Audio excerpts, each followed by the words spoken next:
The banker's fist hit the desk like a gunshot. 3 weeks, Kemp, then I take everything. Matthew stood frozen, watching his life crumble until she stepped forward. The woman who'd arrived yesterday, the mail-order bride he'd barely spoken to, moved between him and ruin in an emerald dress. "You'll get your money," Evelyn said, her voice silk over steel. "But first let's discuss your mathematics." The room went silent. This moment would save them both or destroy everything. Stay with us until the end and comment what city you're watching from so we can see how far this story travels. The dust hadn't settled from the stagecoach wheels before Matthew Kemp realized he'd made a terrible mistake.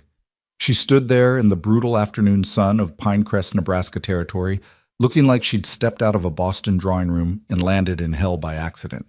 Her dress was the color of a summer sky, impractical, expensive, utterly wrong for this place. The fabric probably cost more than he'd made all year. Her dark hair was pinned up in some complicated style that would last maybe an hour in the prairie wind, and her hands, delicate and pale, had never seen a day's hard work. This was his bride. This was the woman who was supposed to help him save the Rocking K Ranch. God help them both. Matthew removed his hat, suddenly conscious of the dust caked on his shirt, the 3-day stubble on his jaw, the way he probably smelled of cattle and desperation. He was 32 years old and felt 60. The land had aged him, carved lines into his face that hadn't been there 5 years ago, when his father was still alive, and the ranch still had hope. "Mr. Kemp." Her voice was refined, educated, with an accent that spoke of city streets and gas lamps, not prairie fires and drought. She descended from the coach with careful precision, one gloved hand accepting the driver's assistance. "Matthew Kemp." "Yes, ma'am." His own voice came out rougher than intended. "Miss Hart, I presume." "Evelyn." She smiled, and for a moment something shifted in her dark eyes, something that looked almost like relief. "Thank you for coming to meet me." As if he'd had a choice, as if there were anywhere else in the world he needed to be more than here, collecting the mail-order bride who represented his last desperate gamble to save everything his family had built. The driver hauled down 2 trunks too when Matthew had told her in his letters that space was limited, and dumped them in the dirt. Evelyn didn't flinch at the treatment of her belongings. Instead, she turned slowly, taking in Pinecrest with those steady, assessing eyes. The town wasn't much. 1 main street, maybe 20 buildings if you counted generously, the general store, the saloon, the bank that held the mortgage. On his soul, the church where they'd be married tomorrow if she didn't run screaming back to Boston tonight. Everything was the same sun-bleached gray weathered by wind and time and the casual cruelty of frontier life.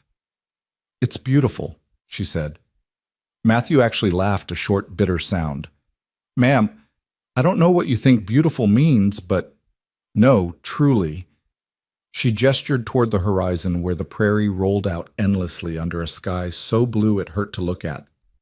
"Look at all that space, all that possibility." She turned back to him, and that smile was still there, warmer now. "In Boston, everything is already decided, already built, already finished. But here," she breathed deeply as if tasting the air, "here anything could happen."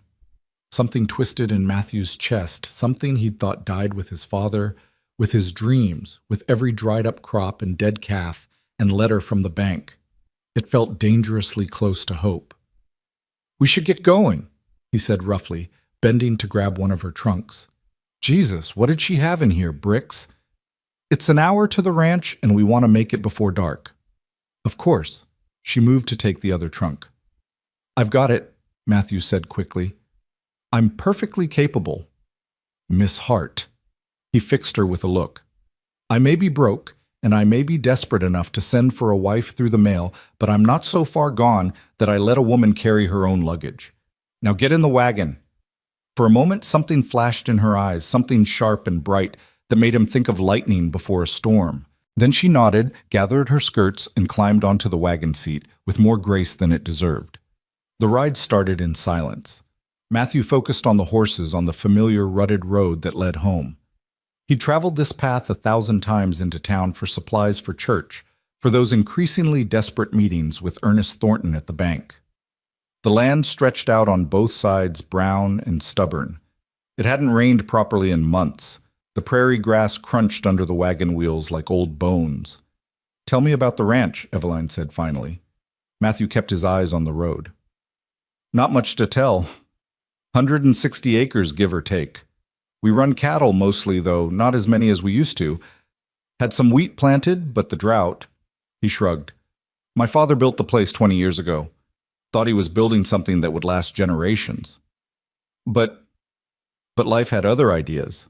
The bitterness leaked through despite his best efforts. "He died 3 years back.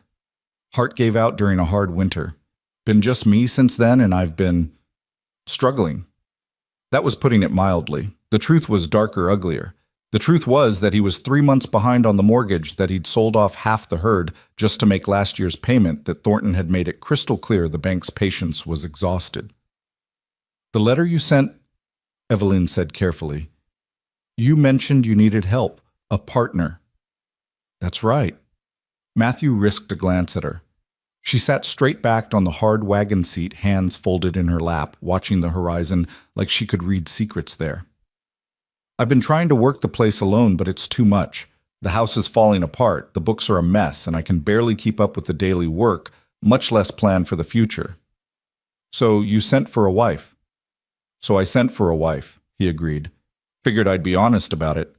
I need help more than I need romance. Thought that would be fairer than pretending otherwise." She was quiet for a long moment.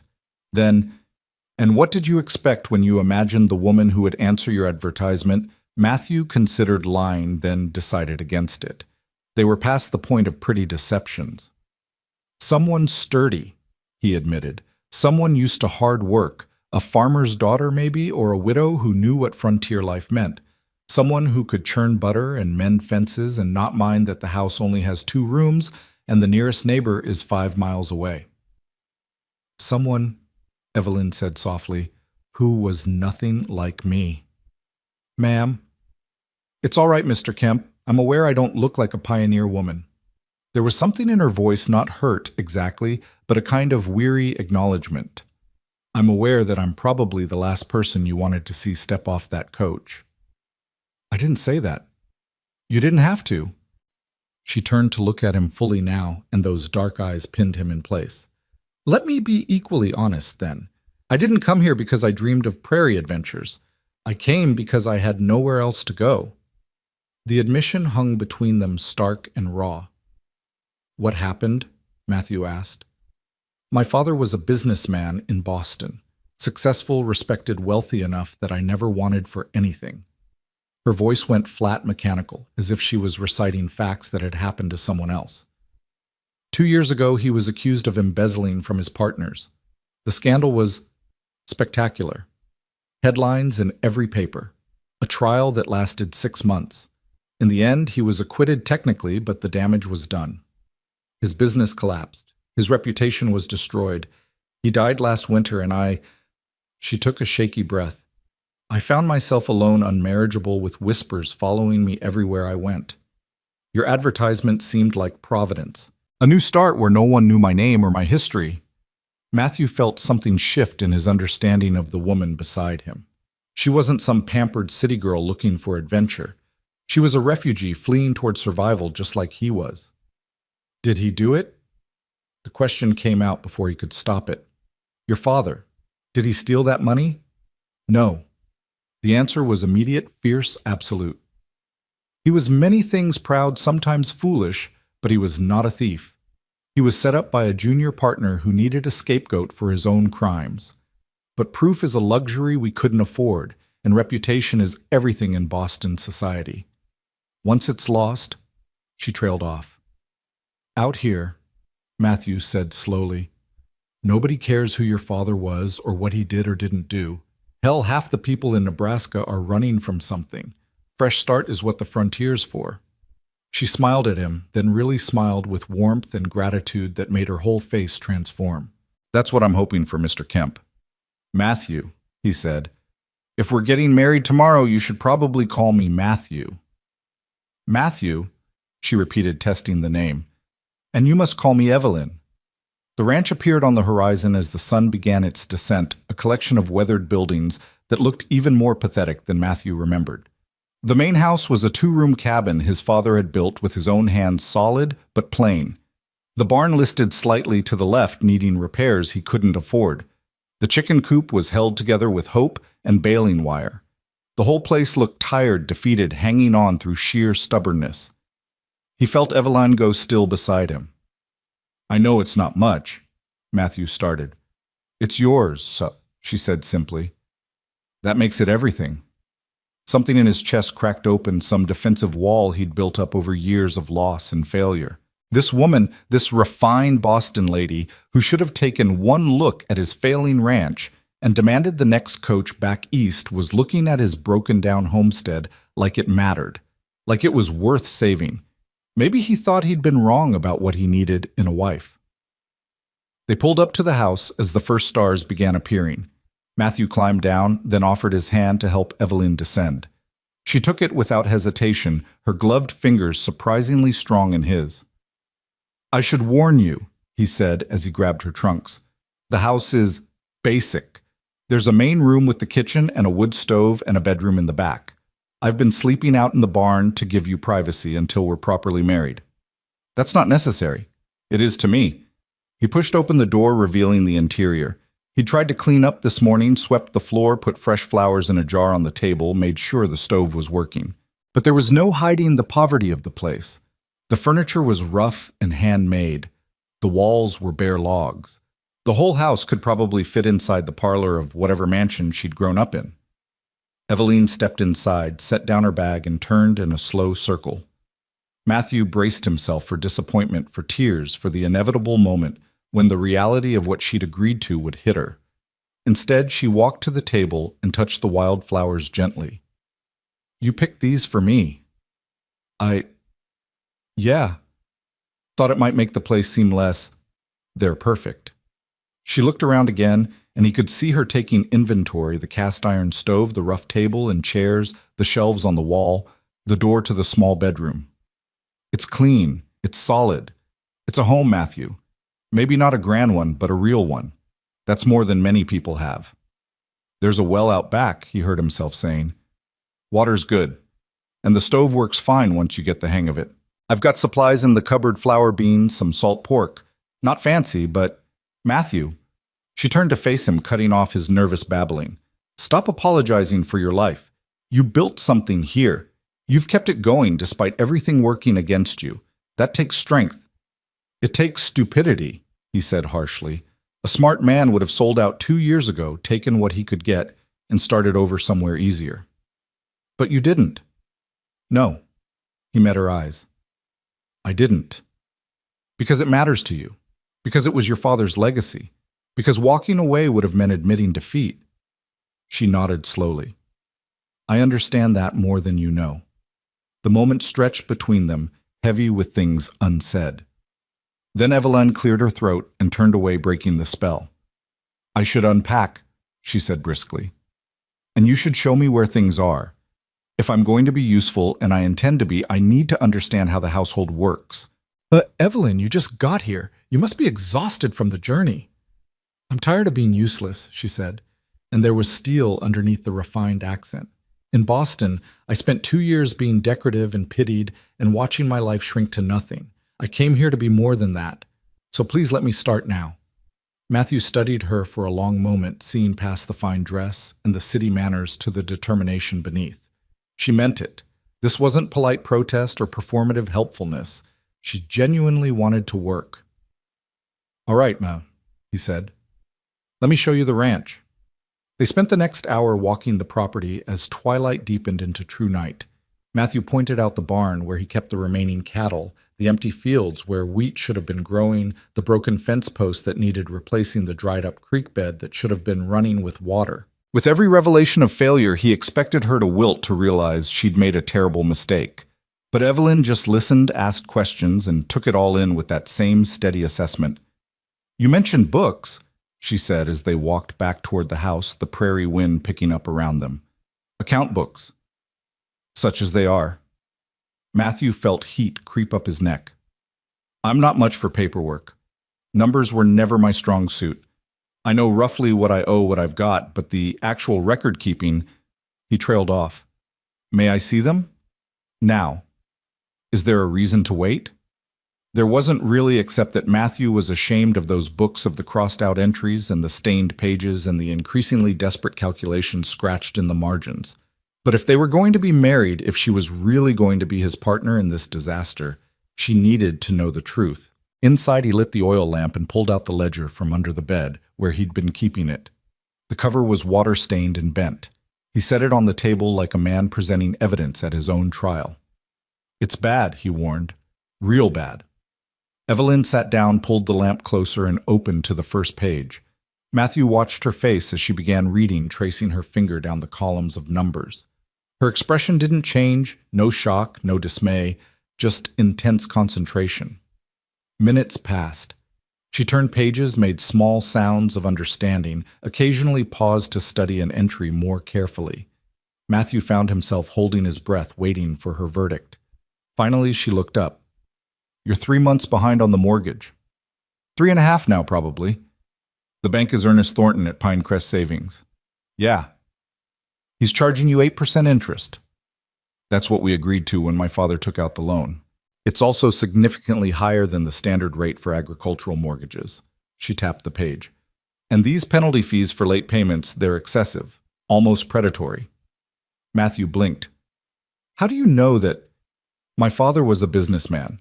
Remember, I grew up around contracts and interest rates and negotiations." She turned another page, frowning. "You had a good year 2 years ago. What happened?" "Drought hit. Lost most of the wheat crop. Cattle prices dropped because everyone was desperate to sell. Then I had to put down 6 head because of disease and—" He shrugged helplessly. "Everything went wrong at once. And you've been trying to catch up ever since, but the hole just keeps getting deeper."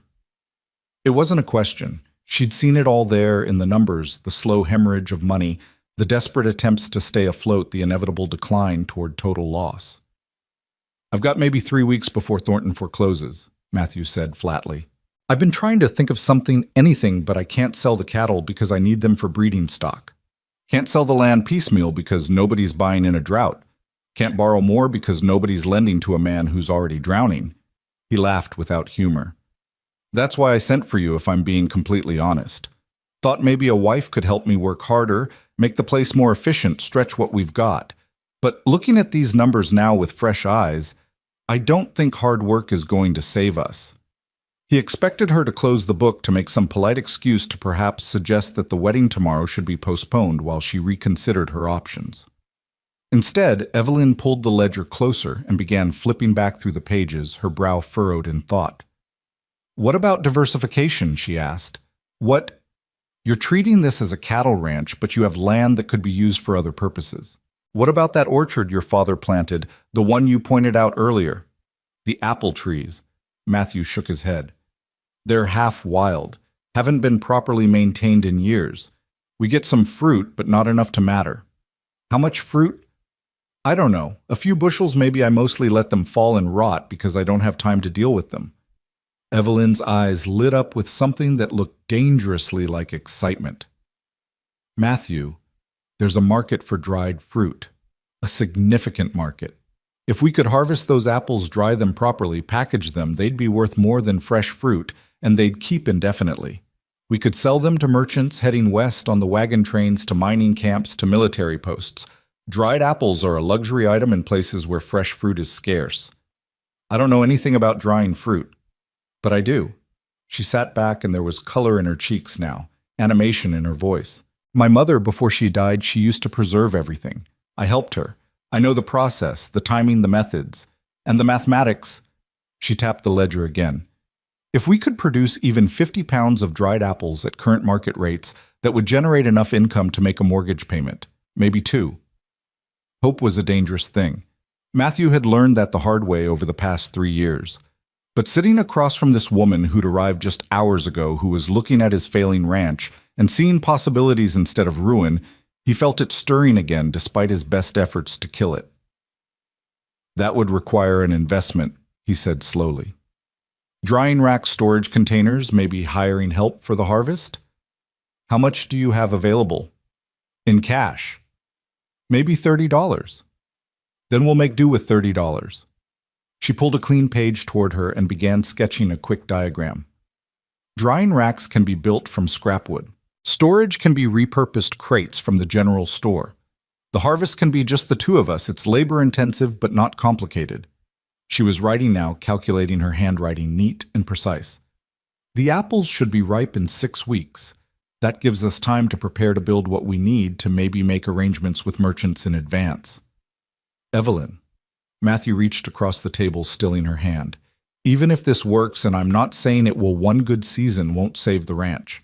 Not with the debt we're carrying. No, she agreed. But it's a start. One solution won't save us, but multiple small solutions might. Dried apples in the fall. What else do you have here that we haven't leveraged? What other resources are we overlooking? I don't think, Matthew. You know this land. What grows here, what's abundant. He forced himself to consider it seriously. Prairie grass, wildflowers. There's a good stand of cottonwood trees near the creek bed. Cottonwood is useful lumber. Could you harvest some, sell it? Maybe. In town, probably not much market, but what? There's a new railroad spur going in 30 miles south.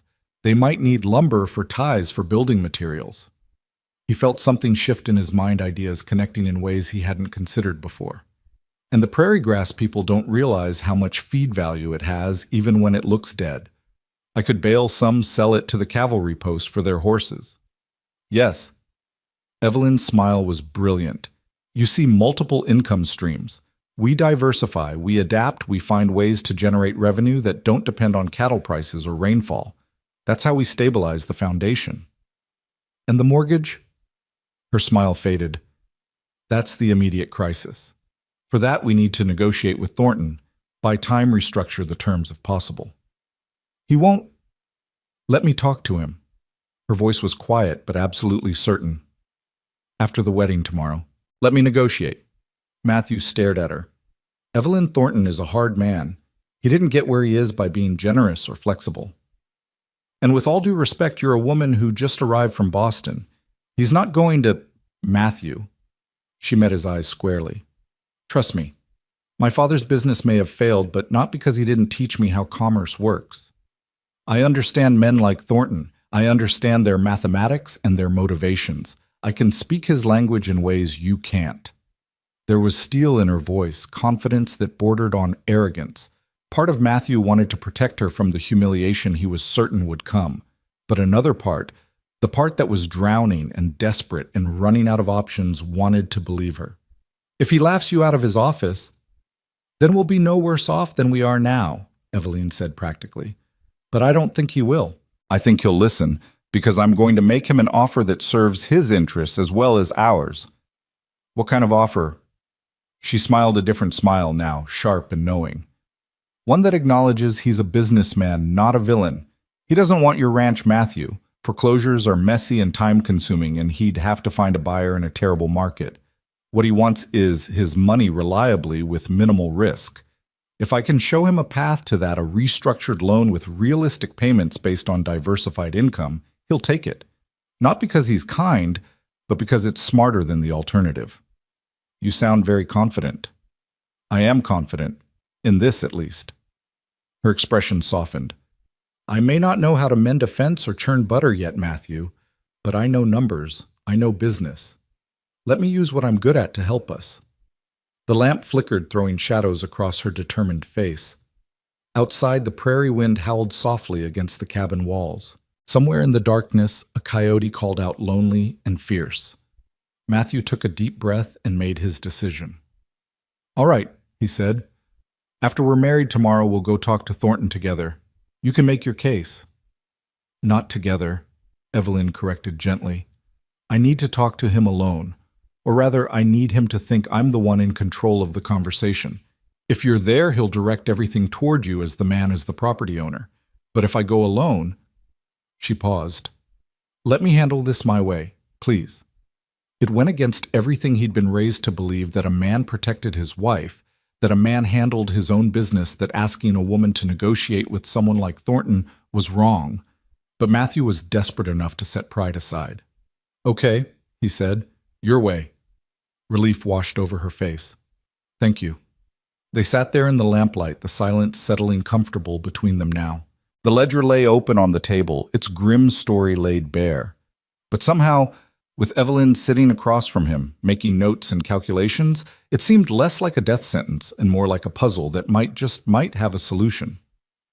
"You should rest," Matthew said eventually.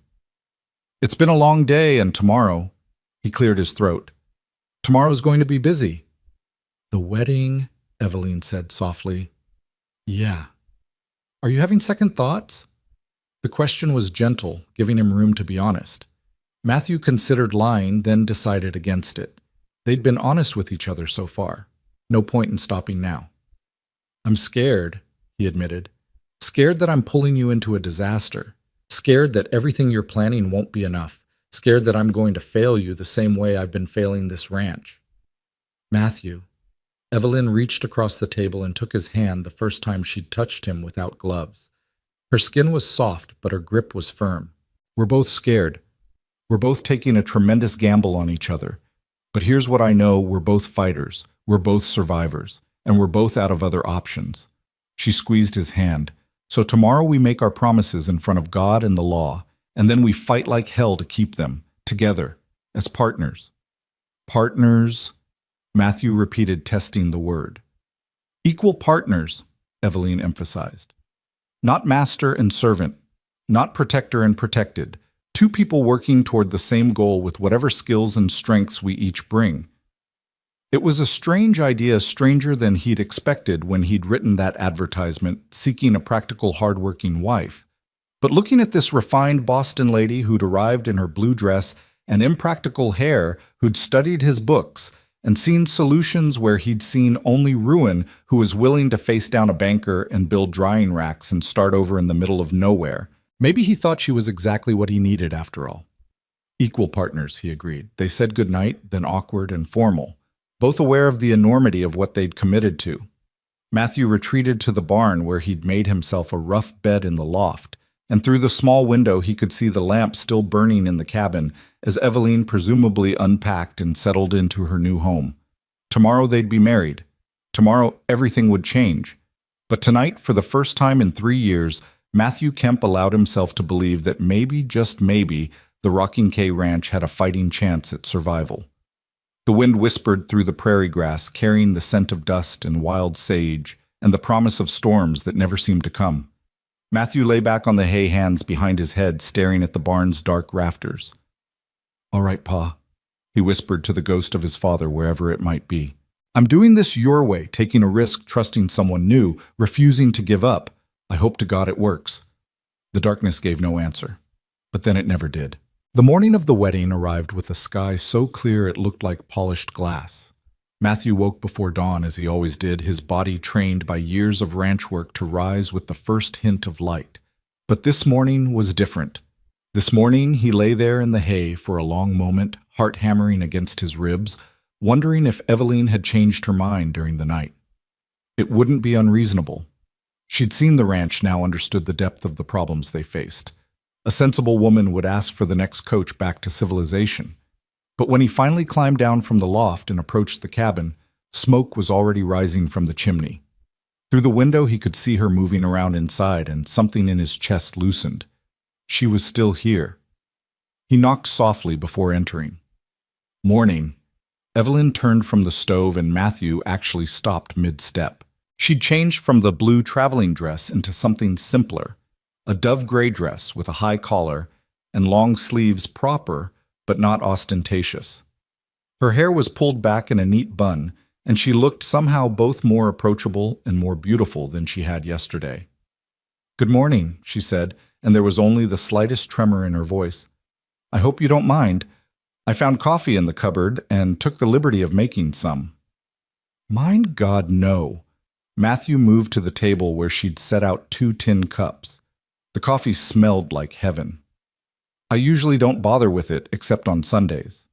"Well, this seems like an occasion worth marking." She poured for both of them, her movements efficient. "I also found eggs in the hen house and made some breakfast. I hope that's all right." Matthew looked at the plate she'd set at his usual spot.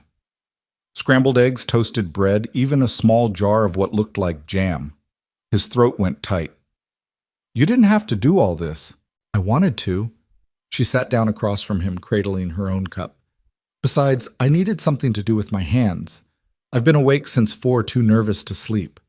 You too. The admission slipped out before he could stop it. Me too. She smiled, and it was shaky but genuine. This is rather unconventional, isn't it, getting married to someone we met yesterday? Reckon people have done stranger things on the frontier. Matthew took a sip of coffee.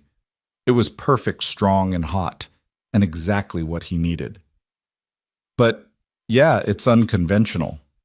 They ate in companionable silence, both of them dancing around the elephant in the room. Finally, as Matthew was finishing his eggs, Eveline set down her fork and looked at him directly. I want to be clear about something before we do this, she said. I know this marriage is primarily practical, a partnership as we discussed, but I also want you to know that I take my vows seriously. When I promise before God to honor and support you, I mean it. This isn't a performance for me. Matthew felt heat creep up his neck. I appreciate that, and I feel the same. I may have sent for a wife out of desperation, but I don't take the commitment lightly. When I make those promises to you today, they're real. Good. She nodded, satisfied. Then we understand each other. There's one more thing. Matthew said, the words coming hard. About the sleeping arrangements. Eveline's cheeks colored slightly. Yes. I know we talked about this being a partnership first, and I meant what I said about giving you privacy. But we'll be married in the eyes of the law and the church, and He struggled to find the right words. I don't want you to think I expect anything you're not ready to give. We can take this slow. As slow as you need. The relief on her face was palpable. Thank you. Thank you, Matthew. But I also don't want folks in town thinking this is some kind of sham arrangement, he continued. So in public, we should probably act like a proper married couple. Nothing excessive, just normal. I can do that. Eveline's voice was steadier now. And Matthew, for what it's worth, I do intend for this to be a real marriage. Eventually, when we're both ready, I just need time to adjust to everything that's changed. We've got time, Matthew said, though he wasn't entirely sure that was true with the bank breathing down their necks. But this at least they could control. As much as you need. The church service was scheduled for 10 o'clock. They had 2 hours to get ready and make the ride into town. Matthew spent the time doing morning chores, feeding the cattle, checking the fences, mucking out the barn, partly because the work needed doing, and partly because he needed something to occupy his hands and mind. When he came back to the cabin to wash up and change into his one good suit, Eveline had transformed the space. She'd picked fresh wildflowers and arranged them in jars around the room. She'd laid out his suit brushed and ready. She'd even polished his boots, which he hadn't bothered with in months. You didn't have to do all this, he said, touched despite himself. I wanted the day to feel special, she said simply. Even if it's unconventional, it's still our wedding day. It should be marked. Matthew changed in the barn, giving her privacy to prepare. When he emerged 20 minutes later in his dark suit and cleanly shaven, his hair slicked back with water, he felt more presentable than he had in years. The suit was old, dating back to his father's funeral, but it still fit well enough. Eveline was waiting by the wagon, and the sight of her stole his breath completely. She'd changed into a dress he hadn't seen before, deep green like pine trees with delicate lace at the collar and cuffs. It wasn't a traditional white wedding gown, but it was clearly special, clearly chosen with care. Her hair was arranged in soft waves with a few small white flowers tucked into the dark curls. She looked elegant and beautiful, and completely out of place against the backdrop of his dusty ranch. You look... Matthew cleared his throat, struggling. You look real pretty, Eveline. Thank you. She smoothed her skirt self-consciously. It's not what most brides wear, I know, but I thought white might be a bit presumptuous given the circumstances. And green has always been my favorite color. It's perfect, Matthew said, and meant it. He offered his arm. Shall we? The ride to town felt both endless and far too short. They didn't talk much, both caught up in their own thoughts. Matthew kept stealing glances at the woman beside him, this stranger who, in a matter of hours, would be his wife, and wondered what the hell he was doing. It wasn't too late to stop this. They could turn around, he could arrange for her to travel back east, They could pretend this whole mad scheme had never happened, but then she caught him looking and smiled, nervous but determined, and he knew neither of them was going to back out. They were both too stubborn, too desperate, too committed to survival to give up now. Pinecrest looked sleepy in the mid-morning sun. A few people were out on the street, and Matthew saw heads turn as they drove past. News of his mail-order bride had spread as news always did in small towns. He could practically feel the weight of their curiosity and judgment. They pulled up in front of the white-painted church just as the bell tower clock struck 10. Reverend Michaels was waiting on the steps, a kindly man in his 60s who'd known Matthew since childhood. "Matthew," he greeted, then turned to Evelyn with warm eyes. "And you must be Miss Hart. Welcome to Pinecrest." "Thank you, Reverend." Evelyn accepted his handshake with grace. "I appreciate you agreeing to perform the ceremony on such short notice." "Well, when Matthew sent word yesterday, I could hardly refuse." The Reverend's eyes twinkled. "Though I confess I was surprised. Matthew Kemp married. Never thought I'd see the day." "Neither did I," Matthew admitted. "Do we have witnesses?" Evelyn asked. "Ah," Matthew grimaced. In his preoccupation with everything else, he'd completely forgotten about that requirement. "I didn't arrange—" "I took the liberty," Reverend Michaels said. "Ask the Hendersons if they'd stand up for you. Hope that's all right." Tom and Sarah Henderson emerged from the church at that moment, and Matthew felt a rush of gratitude. The Hendersons ran the general store and had been friends with his father. They were good people, practical, and unpretentious. "Wouldn't miss it," Sarah said, moving to embrace Matthew. She was a stout woman in her 50s with a warm smile and sharp eyes. "About time you found someone to share that ranch with." She turned to Evelyn, assessing. "You must be brave, dear, coming all this way." "Or foolish," Evelyn said with surprising honesty. "I suppose we'll find out which." Sarah laughed, a rich, genuine sound. "I like her already, Matthew. She's honest." The ceremony was simple, conducted in the small church that smelled of old wood and candle wax. Sunlight streamed through the plain glass windows, throwing rectangles of light across the wooden pews. Matthew and Evelyn stood before the altar, facing each other, while Reverend Michaels opened his Bible. "Dearly beloved," he began, and his voice filled the empty space with warmth and authority. "We are gathered here today to join this man and this woman in holy matrimony." Matthew barely heard the traditional words. He was too focused on Evelyn on the way her hands trembled slightly as she held the small bouquet of wildflowers Sarah had pressed into her grip, on the way her dark eyes stayed fixed on his face with an intensity that was both thrilling and terrifying. "Marriage is not to be entered into lightly," the Reverend continued, "but reverently, deliberately, and in accordance with the purposes for which it was instituted by God." Matthew thought about those purposes. Companionship, support, building a life together. They were going into this for survival, yes, but maybe that was as good a foundation as romantic love. Maybe better, even more honest about what they needed from each other. "Matthew Kemp," Reverend Michaels said, pulling him back to the moment, "do you take this woman to be your lawfully wedded wife, to have and to hold from this day forward, for better, for worse, for richer, for poorer, in sickness and in health? Until death do you part, for better, for worse. God, it was probably going to be worse before it got better, if it ever did." But looking at Evelyn, seeing the strength in her spine and the intelligence in her eyes, Matthew felt that dangerous hope stirring again. "I do," he said, and his voice came out stronger than he expected. "Evelyn Hart," the Reverend turned to her, "do you take this man to be your lawfully wedded husband, to have and to hold from this day forward, for better, for worse, for richer, for poorer, in sickness and in health, until death do you part?" Evelyn's answer was immediate, clear, without hesitation. "I do." "The rings!" Matthew pulled out the simple gold band he'd bought yesterday with the last of his spare cash. It wasn't much, just a plain circle of metal, but it was all he could afford. He'd worried it would seem cheap to someone who'd grown up with wealth, but Evelyn's eyes lit up when she saw it. He took her left hand, small and soft, in his work-roughened palm and slid the ring onto her finger. "With this ring, I thee wed." Evelyn had surprised him by producing her own ring, a simple band that had belonged to her mother, she'd explained quietly. Now she took his hand and slipped it onto his finger, her voice soft but steady. "With this ring I thee wed. By the power vested in me, by the territory of Nebraska, and by God Almighty."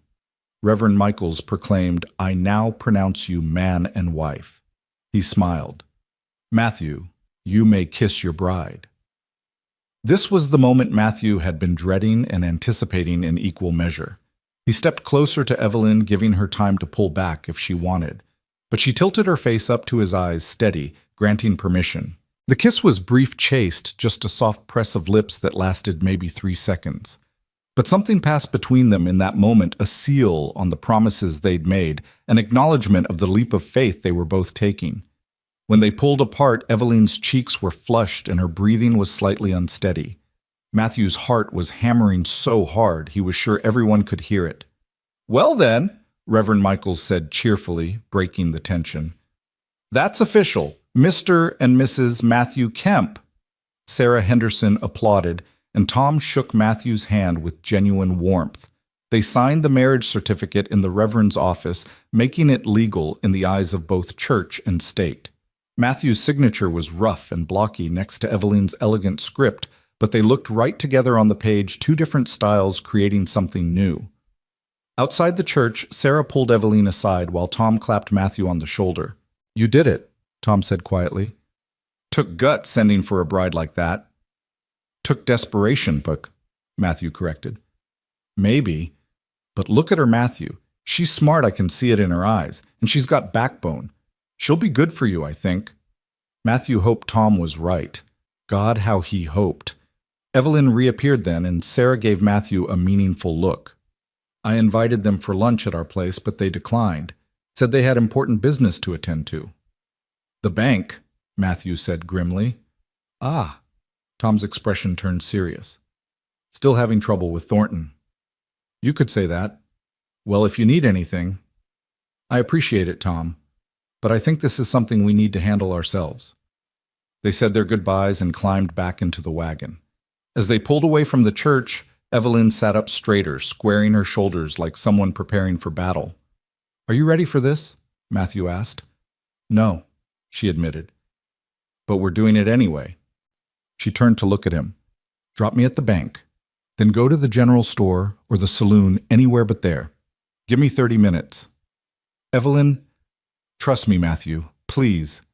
It went against every instinct he had, but they'd just promised to be partners, to trust each other with their lives. If he couldn't let her try this her way, what was the point of any of it? 30 minutes, he agreed. Pinecrest Savings occupied a sturdy brick building on Main Street, the most substantial structure in town, aside from the church. Matthew pulled the wagon up in front, and Evelyn climbed down before he could help her. She smoothed her green dress, checked her hair, and took a deep breath. 30 minutes, she repeated. Then she walked through those doors with her head high and her spine straight, every inch the proper Boston lady. Matthew watched her go, his stomach churning with anxiety and something that might have been pride. Then he drove the wagon down to Henderson's store, tied up the horses, and tried to figure out how to kill 30 minutes without losing his mind. Inside Pinecrest Savings. Evelyn paused just past the threshold, letting her eyes adjust to the dimmer interior. The bank was cool and quiet, with dark wood everywhere, and a faint smell of tobacco and paper. A young clerk sat at a desk near the front, and at the back, through an open door, she could see a larger office where a man sat behind an impressive mahogany desk. Ernest Thornton. It had to be. "May I help you, ma'am?" the clerk asked, standing politely. "I'm here to see Mr. Thornton." Evelyn kept her voice pleasant but firm. "Tell him Mrs. Matthew Kemp would like a few minutes of his time." The clerk blinked, clearly surprised. "Mrs. Kemp, I didn't know Matthew was—" "We were married this morning." She smiled. "So you can understand why I'd like to discuss certain matters with Mr. Thornton immediately." "I'll see if he's available." The clerk hurried to the back office. Evelyn used the moment to study her surroundings more carefully. The bank was prosperous but not ostentatious. The furnishings were quality but practical, the decorations minimal. This told her something about Thornton. He was successful but not wasteful, careful with money, even his own. That could work in her favor. "Mrs. Kemp," a voice called from the back office. "Please come in." Ernest Thornton stood as she entered, and Evelyn assessed him quickly. Mid-40s, well-dressed but not fancy, with sharp eyes behind wire-rimmed spectacles and a face that suggested he smiled rarely. His desk was meticulously organized papers in neat stacks, everything in its place. A careful man, a methodical man. Perfect. Mr. Thornton. Evelyn extended her hand, and after a moment's surprise, he shook it. Thank you for seeing me without an appointment. I confess I'm curious. Thornton gestured to the chair across from his desk. I didn't know Matthew Kemp was getting married. It was rather sudden. Evelyn sat arranging her skirts with deliberate care. I arrived from Boston 2 days ago. We were married this morning. Boston. Thornton's eyebrows rose. That's quite a journey. Yes, well, sometimes circumstances require bold action. She met his eyes directly. As I'm sure you understand being a businessman. Indeed. Thornton leaned back in his chair, fingers steepled. So, Mrs. Kemp, what brings you to my office on your wedding day? Let's not waste time with pleasantries, Mr. Thornton. You know why I'm here. Evelyn pulled off her gloves with careful precision. You hold the mortgage on the Rocking K Ranch. My husband is 3.5 months behind on payments. You've threatened foreclosure. That's correct. If he was surprised by her directness, he didn't show it. Though I wouldn't say I've threatened foreclosure. I've simply informed Mr. Kemp of the consequences of continued non-payment. A distinction without a difference? Evelyn opened her bag and pulled out a folded paper, the calculations she'd worked on late into the previous night. May I be frank? Please? You don't want the Rocking K Ranch, Mr. Thornton. Foreclosing would be expensive and time-consuming. You'd have to hire someone to maintain the property, find a buyer in a terrible market, likely accept far less than the outstanding debt, all while the property continues to cost you money and generates no income. She unfolded her paper. By my calculations, foreclosure would cost you approximately $200 in immediate expenses with no guarantee of recouping your investment for at least a year. Thornton's expression hadn't changed, but she saw interest flicker in his eyes. You've done your homework. I believe in understanding the full scope of any financial situation. Evelyn leaned forward slightly. What you want, Mr. Thornton, is your money reliably, consistently, with minimal risk and effort. Am I correct? That is generally how banking works, yes. Then let me propose an alternative to foreclosure. She spread her paper on his desk. The Rocking K's current financial model is unsustainable. I won't insult your intelligence by pretending otherwise. A cattle operation dependent on rainfall and market prices that fluctuate wildly is too high risk, but the land has other assets that haven't been leveraged, such as an apple orchard that currently produces fruit that goes to waste, prairie grass that could be baled and sold, cottonwood lumber that could be harvested, the possibility of diversified crops if we can improve water management. She pointed to her figures.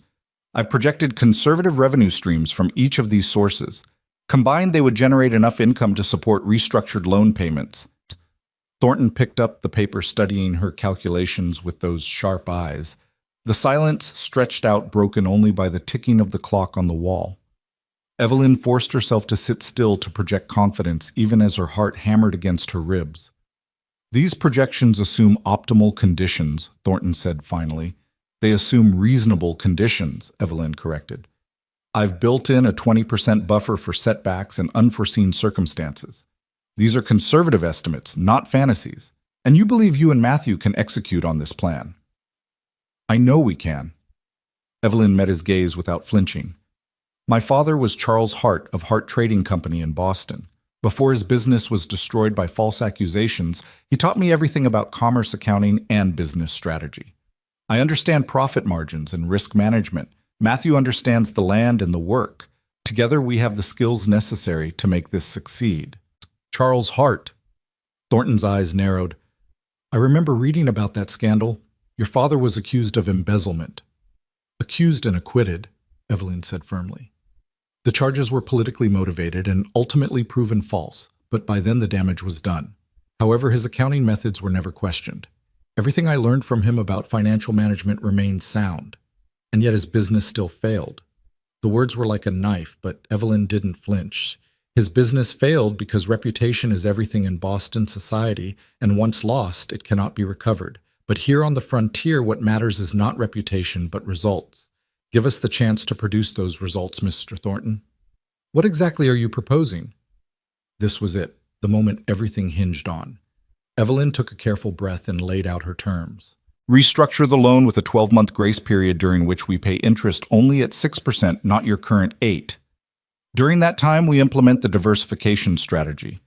At the end of 12 months, we resume principal payments on a revised schedule based on demonstrated income. If we default again, you foreclose with no further negotiation. But if we meet our obligations, you have a performing loan with reliable payments instead of a property you have to manage and sell. Thornton set down her paper and leaned back, his face unreadable. 6% is below market rate. 8% is above market rate for agricultural loans, Evelyn countered. 6% is standard. And consider this.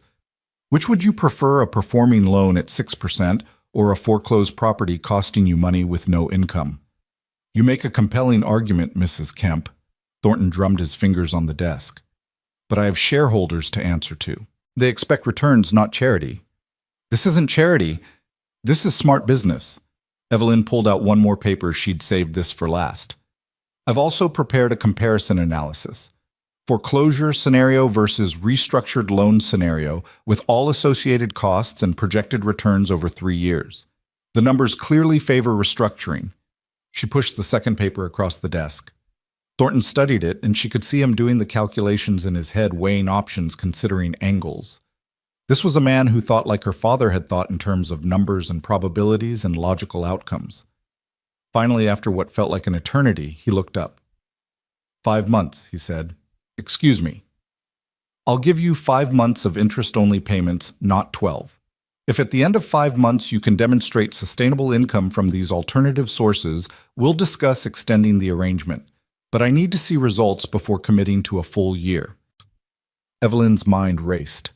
5 months was tight, very tight. The apples wouldn't even be ready to harvest until late September, giving them barely any time to prove the concept. But it was better than foreclosure. It was a chance. 7 months, she countered. That gives us through harvest season and allows time to establish the full diversification strategy. 6 months. Final offer.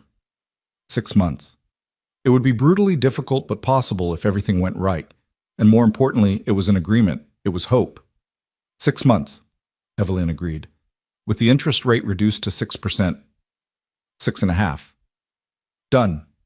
She extended her hand across the desk. Do we have an agreement, Mr. Thornton? He studied her for a long moment, and she couldn't read his expression. Then slowly, he reached out and shook her hand. We have an agreement, Mrs. Kemp. I'll have my clerk draw up the revised loan terms. You and Matthew can come back tomorrow to sign the paperwork. Relief flooded through Evelyn so powerfully she felt dizzy, but she kept her face composed, her handshake firm. Thank you, Mr. Thornton. You won't regret this. I certainly hope not. He released her hand. For all our sakes. Evelyn stood gathering her papers with hands that wanted to shake. One more thing, if I may. Yes. I'd appreciate it if you didn't mention to others how this arrangement came about. My husband is a proud man, and he might not appreciate everyone knowing that his new wife negotiated with the bank on his behalf. Something that might have been respect flickered across Thornton's face. Your secret is safe, Mrs. Kemp. As far as anyone else needs to know, Matthew came to me with a solid business plan, and we reached an agreement. Thank you. She walked out of that office with her head high through the bank lobby, out into the brilliant Nebraska sunshine. The moment she was clear of the building, her knees went weak. She leaned against the brick wall, breathing hard, letting the magnitude of what had just happened wash over her. They had 6 months. 6 months to save the ranch, to prove themselves, to build something sustainable from the wreckage of Matthew's dreams and her own desperate flight from Boston. It was terrifying. It was barely enough time. But it was a chance. Evelyn... She looked up to find Matthew striding toward her, his face tight with anxiety. He must have been watching from somewhere nearby, unable to stay away despite his promise. Well, he asked, and his voice was rough with tension. What happened? Eveline straightened, smoothed her skirts, and allowed herself to smile, really smile, for the first time since she'd arrived in Nebraska. "We have 6 months," she said. "Interest-only payments at 6.5%. If we can prove sustainable income by then, he'll extend the arrangement. If we can't, he forecloses," Matthew finished. "Yes." 6 months. He ran a hand through his hair, disheveling it. "God, Evelyn, I don't know if we can do this, Matthew." She moved toward him, taking his hands in hers, right there on Main Street, where anyone could see she held onto him like an anchor. "We have to do this, and we will." He stared down at her, and she saw fear and hope and something else warring in his eyes. Then suddenly he pulled her into his arms, hugging her tight, enough that she could barely breathe. "Thank you," he whispered against her hair. "Christ, Evelyn, thank you." She held him back just as tightly, feeling the solid reality of him, the strength still left in this man who'd been fighting alone for so long. They stood there on the dusty street, a newly married couple clinging to each other and the fragile hope they'd managed to secure. When they finally pulled apart, Matthew's eyes were suspiciously bright. "Come on," he said, his voice rough. "Let's go home. We've got work to do." They drove back to the ranch in a daze, the magnitude of everything settling over them like dust after a storm. Married, negotiated, 6 months to save everything or lose it all. "Tell me exactly what he said," Matthew requested as the familiar landscape rolled past. "Every word." Evelyn recounted the conversation, watching his face as she described her arguments, Thornton's counters, the final agreement. When she finished, Matthew was shaking his head in wonder. "You walked in there and did in 30 minutes what I couldn't do in 3 years of groveling," he said. "How I spoke his language, and I gave him what he actually wanted, not what he was demanding, but what he truly wanted. Security profit, minimal risk. Everything else was just negotiation."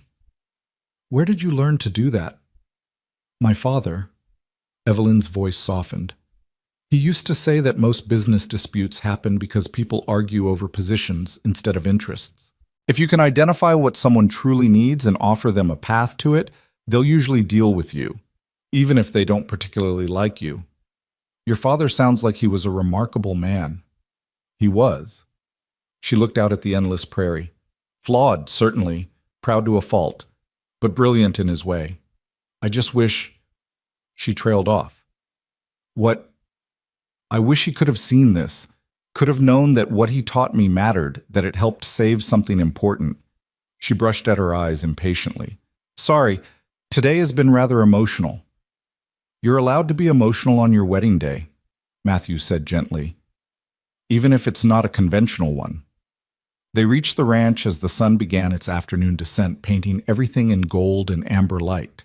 The place looked different somehow, not better exactly, but more like possibility and less like defeat. Or maybe that was just Evelyn's relief talking. "So," Matthew said as they climbed down from the wagon, 6 months. Where do we start?" Evelyn looked around at the ranch, at the overgrown orchard and the broken fences and the dried creek bed and all the work that lay ahead of them. It was overwhelming. It was impossible.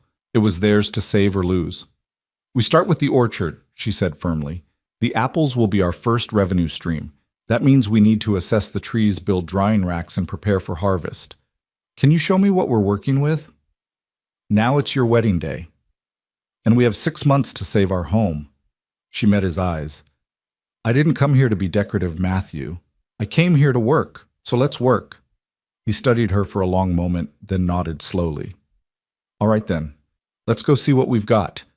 They walked together toward the orchard, two people bound by vows and desperation, and the slim thread of hope, ready to fight for something neither of them could afford to lose. The future was uncertain. The odds were terrible. But for the first time in a long time, both of them felt like maybe they had a fighting chance. The orchard sprawled across 3 acres on the eastern edge of the property, where the land sloped gently toward what had once been a reliable creek. Matthew's father had planted it 15 years ago with dreams of supplemental income, but time and neglect had turned it half wild. Apple trees grew in crooked rows, their branches tangled and unpruned, competing with prairie grass and wild shrubs for dominance. Evelyn walked among the trees slowly, her green wedding dress catching on low branches as she examined each one with careful attention. Matthew followed, watching her work with a mixture of curiosity and something close to admiration. She didn't just glance at the trees, she studied them, running her hands over the bark, checking the leaves for disease, peering up into the canopy to assess the developing fruit. "These are mostly late-season varieties," she said more to herself than to him. "Golden russet here, and this looks like a wolf river. These two are definitely Rome beauties. See the distinctive shape." She moved to another cluster. "The good news is, they're all varieties that dry well. The bad news is they've been neglected for years." "Can you tell how much fruit we'll get?" Matthew asked. Eveline tilted her head, calculating. "If we're lucky, maybe 15 to 20 bushels of usable apples. Some of these trees are so overgrown they're bearing poorly, and I can see evidence of pest damage on several, but it's workable." She turned to face him, and there was dirt on her dress, now leaves in her hair. She looked more real than she had in the church that morning, more like she belonged here. "We need to do some emergency pruning to improve air circulation and light penetration. Not a full pruning, it's the wrong season for that, but enough to give the developing fruit a better chance." "I don't know anything about pruning fruit trees," Matthew admitted. "I do. My mother had an extensive garden and she taught me the basics. The principles are sound." Evelyn started walking again, her mind clearly working through problems and solutions. "We'll also need to clear the ground cover around the base of each tree, which will make harvest easier and reduce pest habitat. Then we need to start building drying racks, simple wooden frames with cheesecloth or muslin stretched across them. The apples need to be sliced thin, arranged in a single layer, and dried in the sun for several days." Matthew tried to envision it all, that work, all those steps accomplished in the narrow window they had. "How long will this take?" "The preparation 2 weeks if we work hard. The harvest itself will be maybe 3 days of intense labor. The drying will take a week or more depending on weather." She paused beside a particularly gnarled tree, tracing a pattern in the bark. "Then we need to package everything properly, clean cloth bags sealed tight to prevent moisture and pests. And we need to start making contacts with potential buyers now before harvest, so we have markets lined up. The wagon trains don't come through until late September," Matthew said. "Then we sell to merchants in town who supply the trains, or directly to mining operations or to military posts. There are options, Matthew. We just need to be creative and persistent." She looked at him over her shoulder, her expression determined. "This is going to work, but it requires us both committing fully.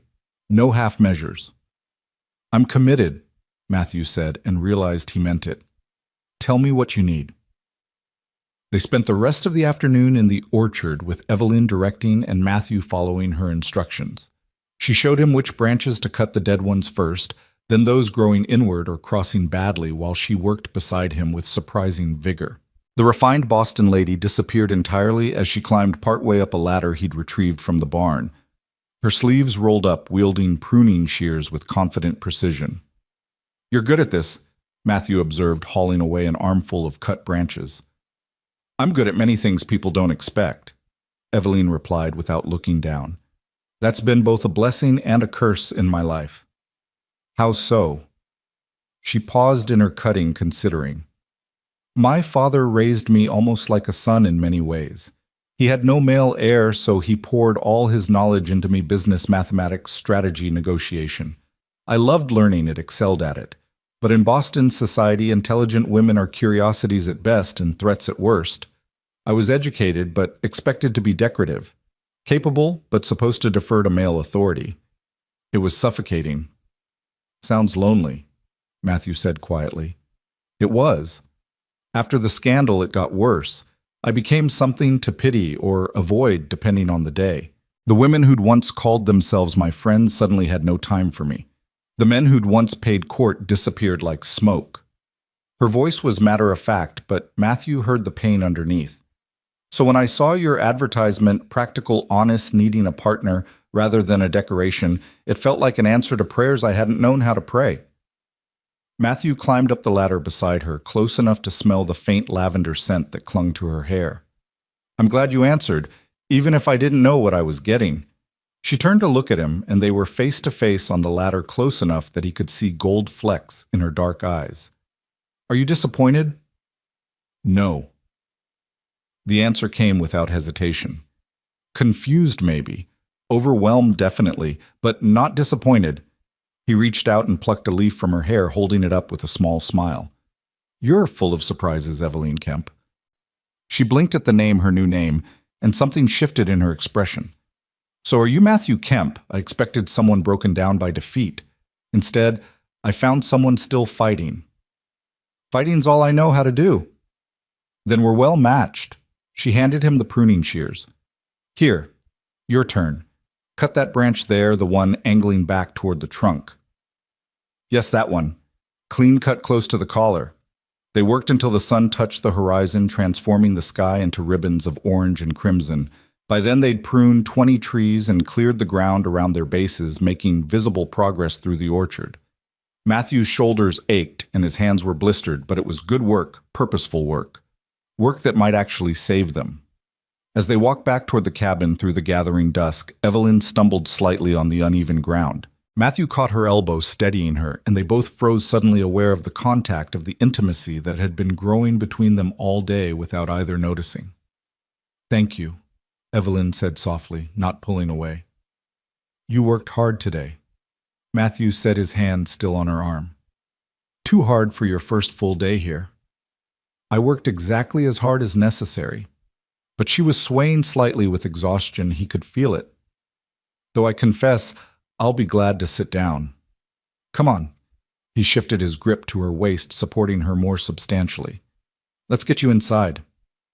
The cabin felt different when they entered, warmer, somehow more lived in.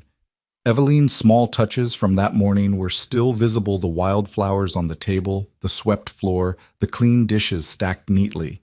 It looked less like a bachelor's desperate quarters and more like a home. "I should make dinner," Eveline said, but she was already sinking into one of the chairs. "You should rest. I can handle dinner." Matthew moved to the stove, grateful that he'd at least learned basic cooking over the past 3 years. "Nothing fancy, but I make a decent stew." "Matthew, I'm supposed to—" "We're partners, remember? That means we both do what needs doing, regardless of whose traditional job it is." He started pulling out ingredients: salt, pork, dried beans he'd soaked that morning, an onion from the root cellar. "You negotiated with the bank and pruned trees all day. I can manage to heat up food." He felt her watching him as he worked, and the silence between them was comfortable rather than awkward. Outside, the prairie night sounds began: crickets chirping, a distant owl, calling, the wind moving through the dry grass like whispered secrets. "Tell me about your father," Eveline said eventually. "You've heard my story. I'd like to hear yours." Matthew stirred the pot, considering how much to share. He was stubborn, determined, believed that hard work and integrity would see you through anything. When he came here 20 years ago, this was all open prairie. He built everything from nothing: the cabin, the barn, the fences, the orchard. He had a vision of what this place could be. And he passed that vision to you, for better or worse. Matthew's throat tightened. He died 3 winters ago. Heart attack during a blizzard. I found him in the barn the next morning. He'd been checking on the cattle, making sure they were safe and fed, and his heart just stopped. "I'm so sorry." He died doing what he loved, at least, taking care of his land, his animals. There are worse ways to go. Matthew tasted the stew, adjusted the salt. But it left me alone here trying to keep his dream alive when I wasn't sure I had the strength or the knowledge to do it. I've been failing him for 3 years, Eveline, slowly losing everything he built. You haven't lost it yet. Only because you showed up. He turned to face her. I want to be clear about that. Without you, I'd be done in 3 weeks. Thornton would foreclose, I'd lose the ranch, and my father's legacy would disappear like it never existed. Eveline stood and moved to where he stood by the stove. Then we won't let that happen. We'll honor both our fathers by succeeding where they couldn't, by proving that their teachings and their sacrifices mattered. She reached up and touched his face, her fingers gentle against his rough cheek. Matthew closed his eyes, leaning into the contact, feeling something crack open inside him, all the loneliness and fear and exhaustion he'd been carrying for so long. I'm scared, he admitted, voice barely above a whisper. So am I. But we're scared together now. That has to count for something. They stood there in the dim cabin, two damaged people holding on to each other and hoping it would be enough. Then the stew began to bubble over, breaking the moment, and they both laughed, slightly hysterical. Tension-releasing laughter that felt dangerously close to tears. Dinner was simple, but filling, eaten at the rough table with a single candle between them. They talked about practical things, what supplies they'd need from town, how to construct the drying racks, which merchants might be interested in their dried apples. But underneath the practical conversation, something else was happening. They were learning each other's rhythms, the way their minds worked, how to communicate without words. After dinner, Evelyn insisted on cleaning up despite Matthew's protests. He let her, recognizing that she needed to contribute to feel useful. Instead, he sat at the table with the ledger, making notes about their new plan, calculating costs and potential revenues with more hope than he'd felt in years. "We need to name our enterprise," Evelyn said as she dried the last dish. "What do you mean?" "If we're going to approach merchants about dried apples and other products, we need something more official than Matthew's Ranch, something that sounds established and trustworthy." She hung the dish towel to dry. "What about Kemp Provisions or Rocking K Specialty Goods? That sounds awfully grand for two people and some apples." "Perception matters in business, Matthew. We need to present ourselves as serious merchants, not desperate farmers." She came to sit across from him. "Besides, if this works when this works, we'll expand. Other products, other income streams. We need a name that can grow with us." Matthew considered it, rolling the words around in his mind. "Hart Kemp Provisions," he said slowly. Evelyn's eyes widened. "You want to include my name? You're the one who made this possible. Seems only fair." He met her gaze across the table. "Besides, your father taught you everything you know about business. Using his name honors that. Hart Kemp Provisions. Has a good ring to it." She looked away quickly, but not before he saw her eyes go bright with unshed tears. "He would have liked that," she said, voice thick. "Thank you, Matthew. Thank you, Evelyn, for saving us." The evening stretched on both of them, reluctant to address the elephant in the room, the sleeping arrangements. Finally, as the candle burned low, Matthew stood. "I should let you get some rest," he said. "I'll head out to the barn." "No." Evelyn's voice was quiet but firm. "What?" "We're married, Matthew, legally and before God. I won't have you sleeping in the barn like some unwanted stranger." She stood as well, smoothing her skirts nervously. "The bed is large enough for two people to sleep without anything inappropriate. We can hang a blanket down the middle if you're more comfortable, but I won't begin this marriage by banishing you from your own bed." Matthew's heart was suddenly hammering. "Evelyn, I don't want you to feel pressured. I don't." She moved closer, looking up at him with those steady, dark eyes. "I trust you, Matthew. You've been nothing but respectful since I arrived. I know you won't push for more than I'm ready to give, but we're partners, and partners don't make one sleep in a barn." "Are you sure?" "I'm sure." She managed a small smile. "Besides, it's practical. You need proper rest if you're going to work hard tomorrow, and I'll feel safer knowing you're nearby rather than across the yard." So Matthew found himself an hour later lying in his own bed for the first time in weeks, acutely aware of the woman sleeping on the other side, separated by a careful distance and several layers of blankets, but undeniably present. He could hear her breathing, soft and steady, could smell that faint lavender scent, could feel the slight shift of the mattress when she moved. It was the most intimate thing he'd experienced in years, and they weren't even touching.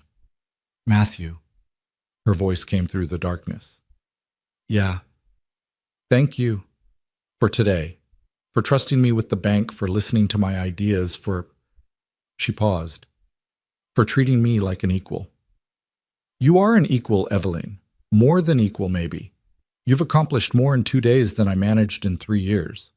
We've accomplished it together. That's the difference." She was quiet for a moment. "Good night, Matthew." "Good night, Evelyn." He lay awake long after her breathing deepened into sleep, staring at the dark ceiling and marveling at how completely his life had transformed in 48 hours. He'd sent for a wife out of desperation, expecting someone sturdy and practical. Instead, he'd gotten someone brilliant and determined and utterly unexpected, someone who just might save them both. The next 3 weeks passed in a blur of relentless work. They fell into a rhythm, quickly rising before dawn and working until darkness forced them to stop. Matthew handled the heavy labor building, drying racks from scrap lumber, repairing the wagon, clearing more of the orchard, while Evelyn managed the details, the planning, the calculations that would make the difference between success and failure. But those divisions blurred constantly. Evelyn proved stronger than she looked, hauling water and hammering nails alongside him. Matthew discovered he had a knack for the meticulous work she needed, sorting apples, preparing packaging materials, keeping careful inventory records under her instruction. They learned to work together, to anticipate each other's needs, to communicate in shorthand. When Matthew saw Evelyn's shoulders tighten with stress, he'd make her stop for water and a few minutes of rest. When Matthew pushed himself too hard, ignoring his exhausted body, Evelyn would quietly take over his task until he recovered. The intimacy of marriage crept up on them gradually. Matthew stopped sleeping with a careful distance between them, and Evelyn stopped waking with rigid tension when she found herself pressed against his shoulder. They began touching casually, a hand on an arm, a steadying grip, small gestures that meant nothing and everything. One morning, Matthew woke to find Evelyn curled against his side, her head on his chest, sleeping peacefully. He should have moved, should have maintained the careful boundaries they'd established. Instead, he lay still, one arm coming up almost unconsciously to hold her closer and watch the sunrise through the small window while listening to her breathe. When she woke, she stiffened for just a moment, then relaxed deliberately. Neither of them acknowledged it. They simply got up and started another day of work. But something had shifted between them. "We need to go to town," Evelyn announced one morning over breakfast. "Today, if possible." "What for?" "We need to start making contacts with merchants. Building relationships now means we'll have buyers ready when the harvest comes." She pulled out a list she'd been compiling. "I want to talk to Henderson at the general store, the hotel owner, anyone who might have connections to wagon trains or military buyers." Matthew felt his stomach clench. "Evelyn, these people, they know me. They know I've been struggling, walking in there with grand plans about dried apples." "You won't be walking in with grand plans. We will be, together, as Hart-Kemp Provisions." She reached across the table, covering his hand with hers. "Trust me, Matthew. I know how to do this." So they went to town, Matthew in his cleanest shirt and Evelyn in a practical blue dress that somehow still managed to look elegant. They stopped first at Henderson's store, where Tom greeted them warmly. "Matthew, Evelyn, how's married life treating you?" "Busy," Matthew admitted. "We've been working the orchard, getting ready for harvest." "That old orchard?" Tom looked surprised. "I didn't think those trees still produced much." "They produce more than you'd think," Evelyn said smoothly. "We're planning to process the apples into dried goods, shelf-stable, high-quality, perfect for travelers or anyone needing provisions that will keep. We were hoping you might be interested in carrying them in your store." Tom scratched his chin thoughtfully. "Dried apples fetch a good price when they are available. The wagon trains especially want them. But I'd need to see the product first, make sure the quality is there." "Of course." Evelyn's smile was professional, confident. "We'll bring you samples as soon as the first batch is processed. And Tom, I wanted to ask, do you have contacts with any of the wagon masters who come through? We'd like to offer bulk pricing for larger orders." "I know a few. Old Bill Westmore especially. He runs provisions for several trains each season. I could introduce you when he comes through next month." "That would be wonderful, thank you." They moved through town like that, with Evelyn leading conversations and Matthew backing her up, presenting themselves as a united front. At the hotel, they secured interest from the owner, who needed provisions for his kitchen. At the telegraph office, they learned about a new mining camp 40 miles west that might need suppliers.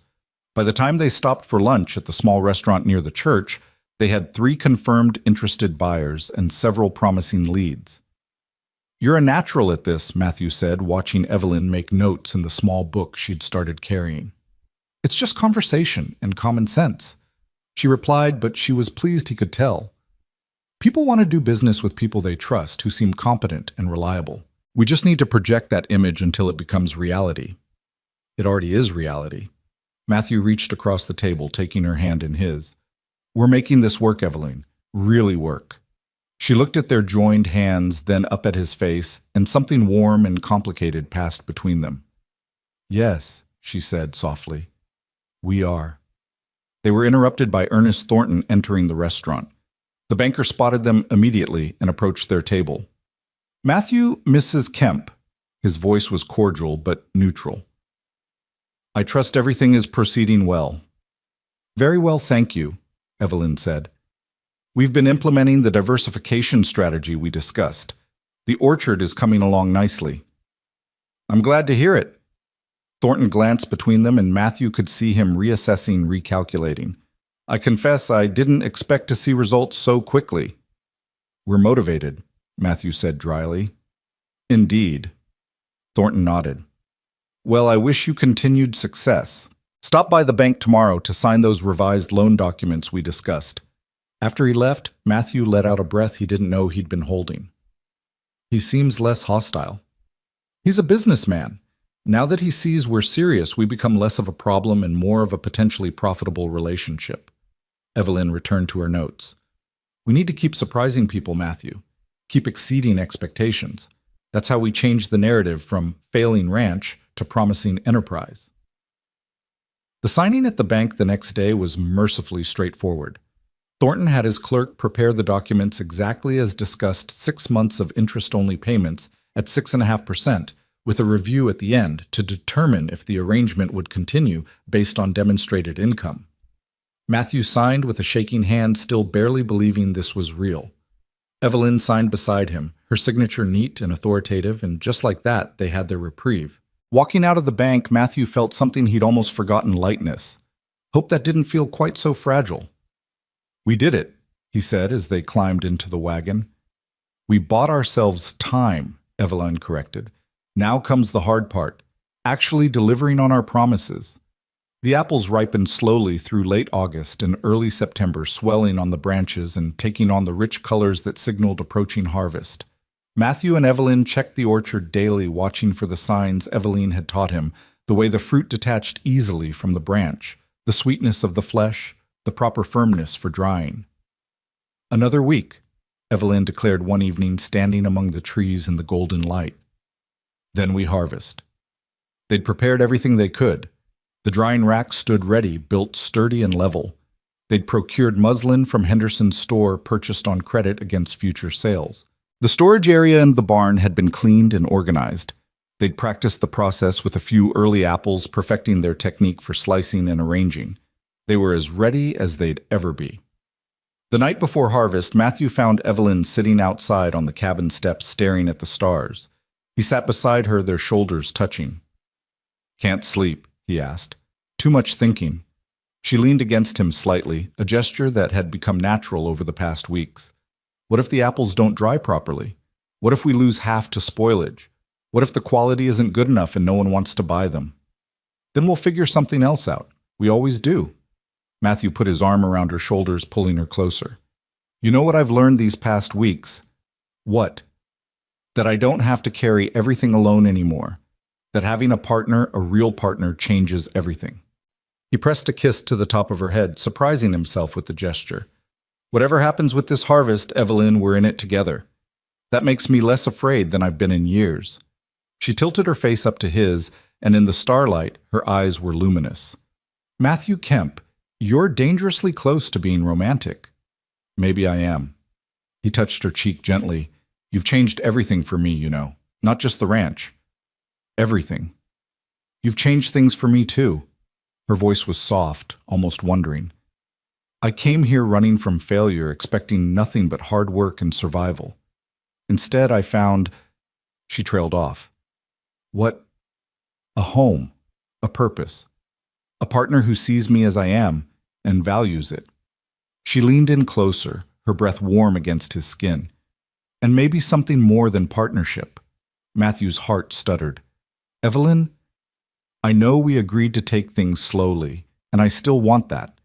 But I also want you to know that this is becoming real for me. Not just a business arrangement or a marriage of convenience, something true." He cupped her face in both hands, thumbs tracing her cheekbones. "It's real for me, too.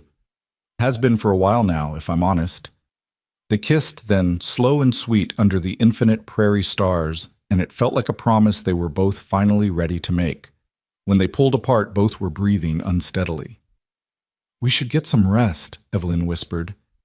"Big day tomorrow." "Yeah." But neither of them moved content to sit together in the darkness, holding on to each other and the hope they'd built together. Tomorrow, they'd harvest. Tomorrow, they'd take the first real step toward proving their plan could work. Tomorrow, everything they'd been fighting for would face its first true test. But tonight they had each other, and the stars, and the fierce determination that had carried them this far. It would have to be enough. Dawn broke cold and clear, the kind of September morning that promised a hot afternoon, but started with frost sparkling on the prairie grass. Matthew woke to find Evelyn already up, dressed in her oldest work clothes, her hair braided severely back. She was packing food and water into baskets, moving with the efficient precision that had become familiar to him over the past weeks. "Ready?" she asked, glancing at him as he pulled on his boots. "As I'll ever be." They walked to the orchard together through the misty morning, their breath visible in the cold air. The trees stood, waiting branches heavy with fruit that had ripened to perfection overnight, as if nature itself had decided to cooperate with their desperate timeline. The apples hung red and gold in the early light, more abundant than Matthew had dared to hope.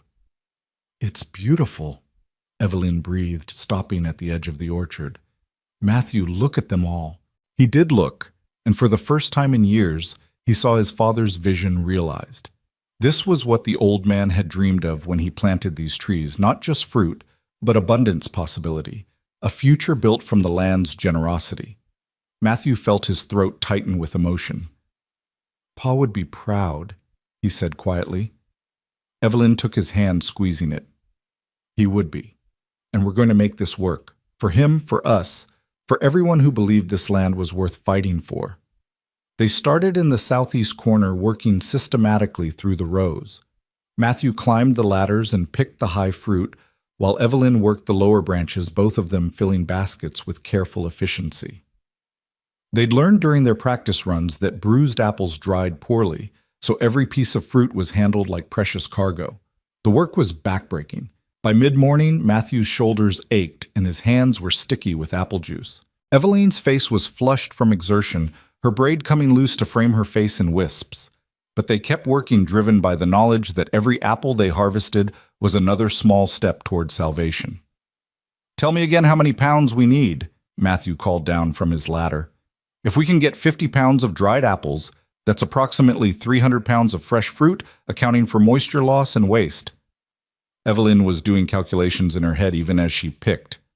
At current prices, 50 pounds should generate enough revenue for 2 mortgage payments, plus money for winter supplies. "And how much do you think we'll actually get?" She looked around at the laden trees, the baskets already filling up. "If we're lucky and the weather holds, maybe 70 or 80 pounds dried, possibly more." Hope surged through Matthew's chest, dangerous and intoxicating. That would change everything. "Don't count it until it's sold," Evelyn warned, but she was smiling. "We still have to process it all, dry it properly, package it, and find buyers. But yes, if everything goes right, it could change everything." They worked through the heat of the day, stopping only briefly for water and the sandwiches Evelyn had prepared. By late afternoon, they'd harvested 20 bushels of prime apples, with perhaps 10 more to go. Matthew's hands were raw and his back screamed protest with every movement, but he couldn't remember the last time work had felt this satisfying. As the sun began its descent, casting the orchard in amber light, they heard the sound of a wagon approaching. Matthew climbed down from his ladder, instantly wary. They weren't expecting anyone. Tom Henderson appeared around the barn driving his delivery wagon. "Hope I'm not interrupting," he called out cheerfully. "Tom." Matthew wiped his hands on his pants. "What brings you out here, Bo?" "Heard through the grapevine you folks were harvesting today. Thought you might could use some help." He gestured to the wagon bed where his teenage son sat. "Jake here's strong as an ox and has nothing but time. Figured we'd lend a hand." Matthew glanced at Evelyn, who looked as surprised as he felt. "Tom, that's generous, but we can't afford to pay." "Who said anything about pay?" Tom climbed down, his son following. "You helped me repair my storehouse roof last spring, remember? Spent 3 days up there in the heat. Figure I owe you. Besides," he grinned, I've got a business interest in you folks succeeding now, don't I? Can't sell your dried apples if you don't get them harvested. Emotion welled up in Matthew's chest, unexpected and overwhelming. He'd been alone for so long, fighting every battle by himself, that he'd forgotten what community felt like. Thank you, Tom. Truly. Don't mention it. Now, where do you want us? With 4 of them working, the remaining harvest went quickly. Jake proved to be exactly as strong as his father promised, hauling loaded baskets that made Matthew's arms burn just watching. Tom worked with the easy efficiency of a man who'd spent his life doing physical labor, and his presence somehow made the whole enterprise feel more real, more legitimate. As they worked, Tom asked questions about their business plan, their processing method, their target markets. Evelyn answered with confidence, outlining their strategy in terms that made it sound not just viable, but inevitable. Matthew watched Tom's expression shift from polite interest to genuine respect. "You've really thought this through," Tom said, setting down a full basket. "This isn't just some desperate scramble. This is actual business planning." "Desperation can be an excellent motivator for thorough planning," Evelyn said with a slight smile. "But yes, we've tried to approach this systematically. The dried apples are just the beginning. We're already planning to harvest prairie grass for baling, investigate the cottonwood timber, possibly establish a small vegetable operation for next spring." Diversification. Tom nodded approvingly. "Smart.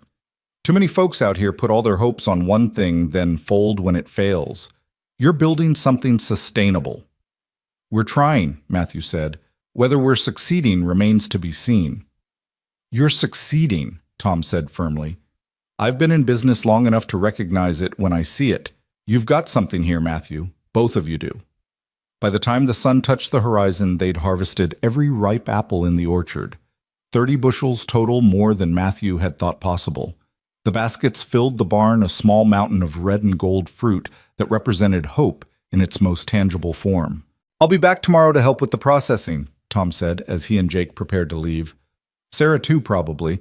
She's got experience with preserving and drying. Won't take no for an answer, so don't bother trying." After they left, Matthew and Evelyn stood in the barn, surveying their harvest in the fading light. They were both exhausted, covered in dirt and sweat and apple juice, but neither wanted to move yet. This moment felt too important to rush past. "We did it," Evelyn said softly. "Step 1 complete." "Thanks to you," Matthew turned to face her. "None of this would exist without you. The plan, the negotiation with Thornton, the business contacts. You made all of this possible." "We made it possible," she corrected, moving closer. "You worked just as hard. You trusted me when you had no reason to. You were willing to try something new instead of clinging to what hadn't worked." She reached up, touching his face gently. "We're a good team, Matthew Kemp. The best team I've ever been part of." He pulled her close, no longer caring about propriety or careful boundaries. They were past that now, had been for weeks. "I love you, Evelyn. I know that's probably too soon to say, and I know this started as something practical, but I love you too." She cut him off with a kiss that tasted of apples and promise. "I think I started falling for you that first night when you sat across from me with that ledger and let me see all your vulnerabilities without shame. You're brave and stubborn and so determined to honor your father's legacy.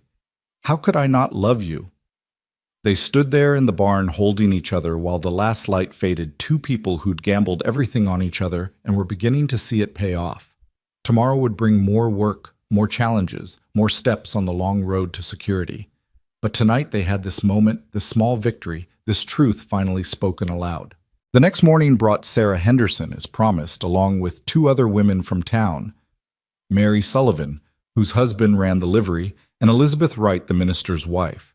They arrived with their own knives and aprons ready to work. "Heard you could use experienced hands," Sarah said briskly, already rolling up her sleeves. "We've all done our share of preserving. Just tell us what you need." What followed was 3 days of intense coordinated labor, unlike anything Matthew had experienced. The women worked with Evelyn to slice the apples with precise uniformity, thin enough to dry quickly, thick enough to maintain substance.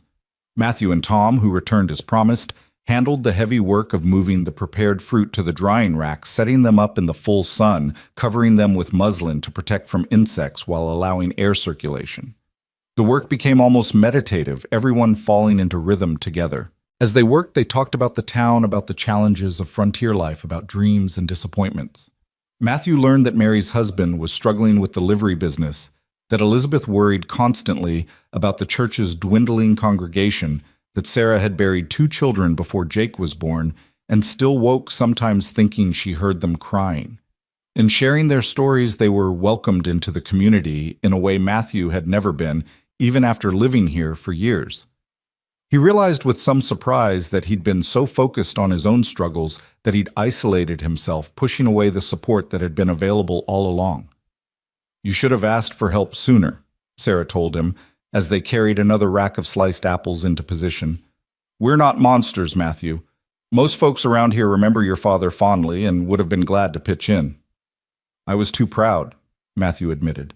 "Thought asking for help was the same as admitting defeat." "Pride's a luxury we can't afford on the frontier," Sarah said bluntly. "We survive by helping each other. That's just how it works." Evelyn fit into the group of women like she'd been born to it, despite her Boston breeding and refined manners. She worked as hard as anyone, never complained, and contributed to the conversations with intelligence and humor that won everyone over. By the end of the first day, Mary was asking her advice about managing the livery books, and Elizabeth was seeking her opinion on fundraising ideas for the church. "Your wife is remarkable," Tom told Matthew as they took a water break. "Never seen someone adapt to frontier life so quickly." "She's tougher than she looks," Matthew agreed, watching Evelyn demonstrate proper knife technique to Mary. "Turns out what I needed wasn't someone who already knew ranch life. I needed someone willing to learn, willing to fight, willing to see possibilities where I only saw problems. You're lucky you found each other." "Don't I know it?" The drying process was agonizingly slow, requiring constant monitoring. They had to rotate the racks for even exposure, cover them at night to prevent dew damage, check constantly for signs of mold or spoilage. The weather remained mercifully clear, hot, dry September days that were perfect for drying fruit but made the work exhausting.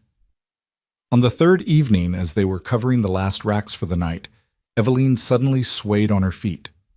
Matthew caught her before she could fall, feeling how warm her skin was. "I'm fine," she protested weakly. "Just tired." "You're not fine. You're burning up." Matthew swept her into his arms, ignoring her protests. "Sarah, I need help." Sarah appeared immediately, taking one look at Evelyn's flushed face and glassy eyes. "Heat exhaustion, most likely. Get her inside out of the sun. I'll bring water and cool cloths." Matthew carried Evelyn into the cabin, laying her on their bed with hands that shook. She'd been pushing herself too hard, he realized, with sick guilt. Working from dawn until after dark, refusing to rest, determined to prove she could handle frontier life. And he'd been so focused on the harvest that he hadn't noticed how much it was costing her. "Matthew," her voice was faint, confused. "The apples. The apples are fine. You're what matters." He brushed sweat-dampened hair from her forehead. "Why didn't you tell me you weren't feeling well?" "We couldn't afford to stop. Too much work. We can't afford to lose you." The words came out harsher than he intended, driven by fear. "Nothing else matters if you're not here, Evelyn. Nothing." Sarah bustled in with cool water and clean cloths, shooing Matthew back. "Let me work. You men are useless in a sick room." But her tone was kind, and she gave Matthew's arm a reassuring squeeze. "She'll be fine. Just needs rest and fluids. Heat and exhaustion, that's all." Matthew paced the small cabin while Sarah tended to Evelyn, feeling utterly helpless. This was his fault. He should have made her rest, should have seen the signs, should have protected her from her own determination.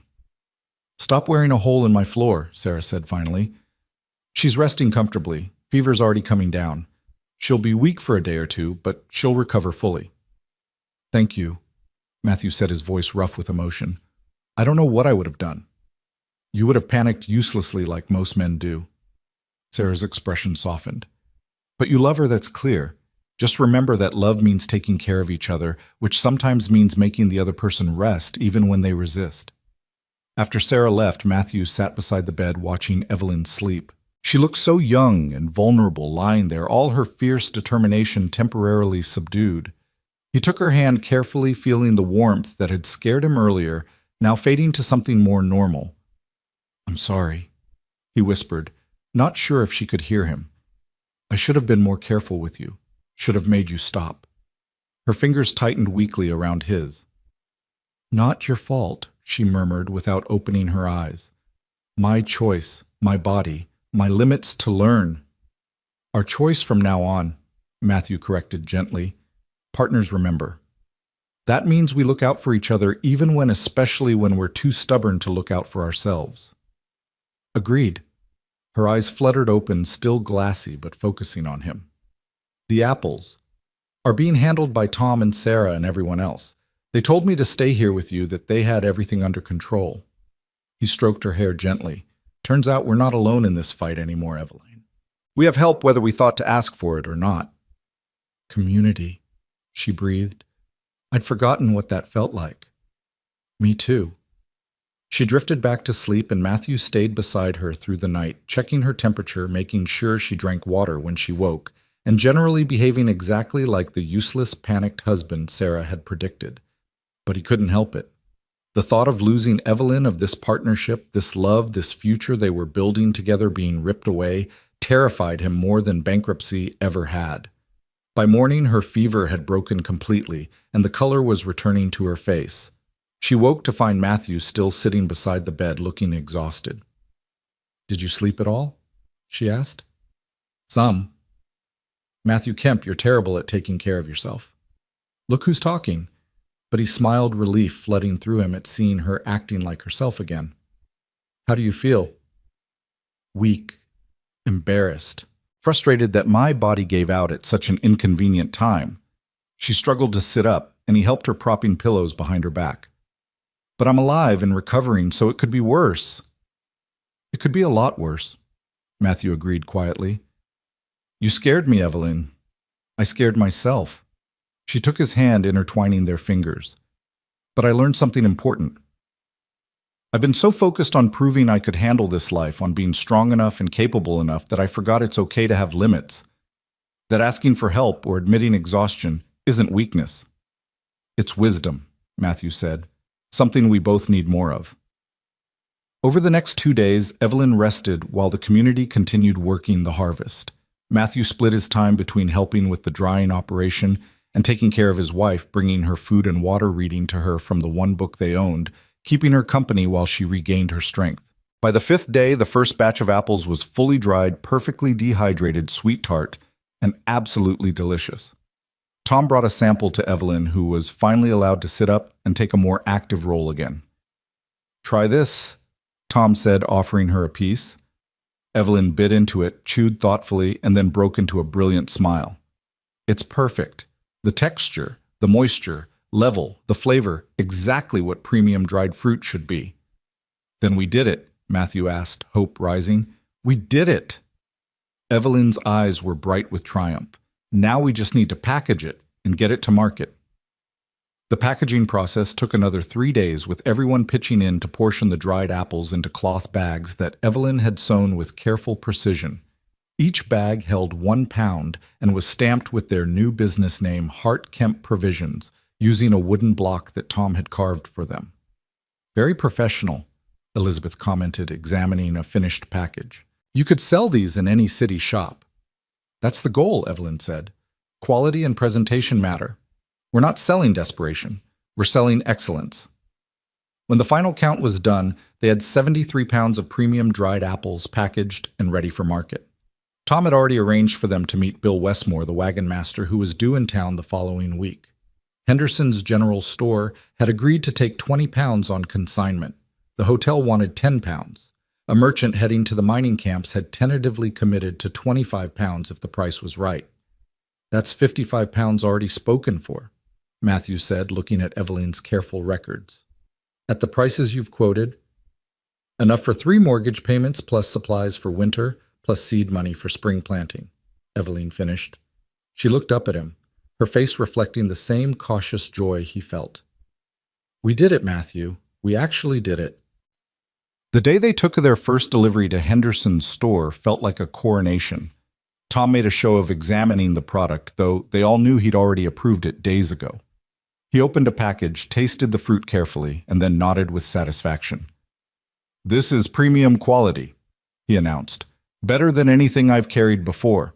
I'll take 30 pounds instead of 20 if you've got it." "We've got it," Matthew said, barely believing this was happening. "And I'll pay up front instead of consignment," Tom continued, "because I know it'll sell fast and I want to establish a good relationship with my suppliers." He counted out bills with careful precision.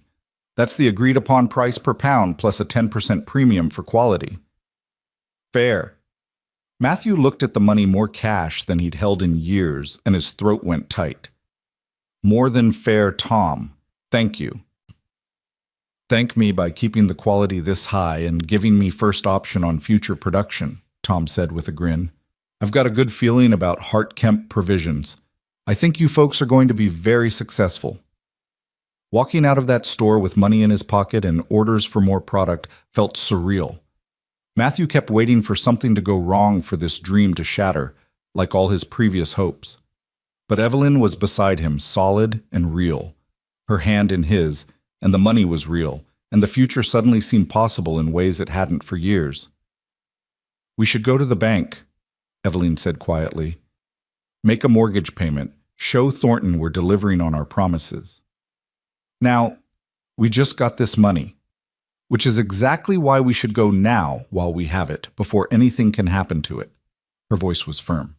"We promised results. Let's show him results." Ernest Thornton looked genuinely surprised when they walked into his office and Matthew laid cash on his desk. "What's this?"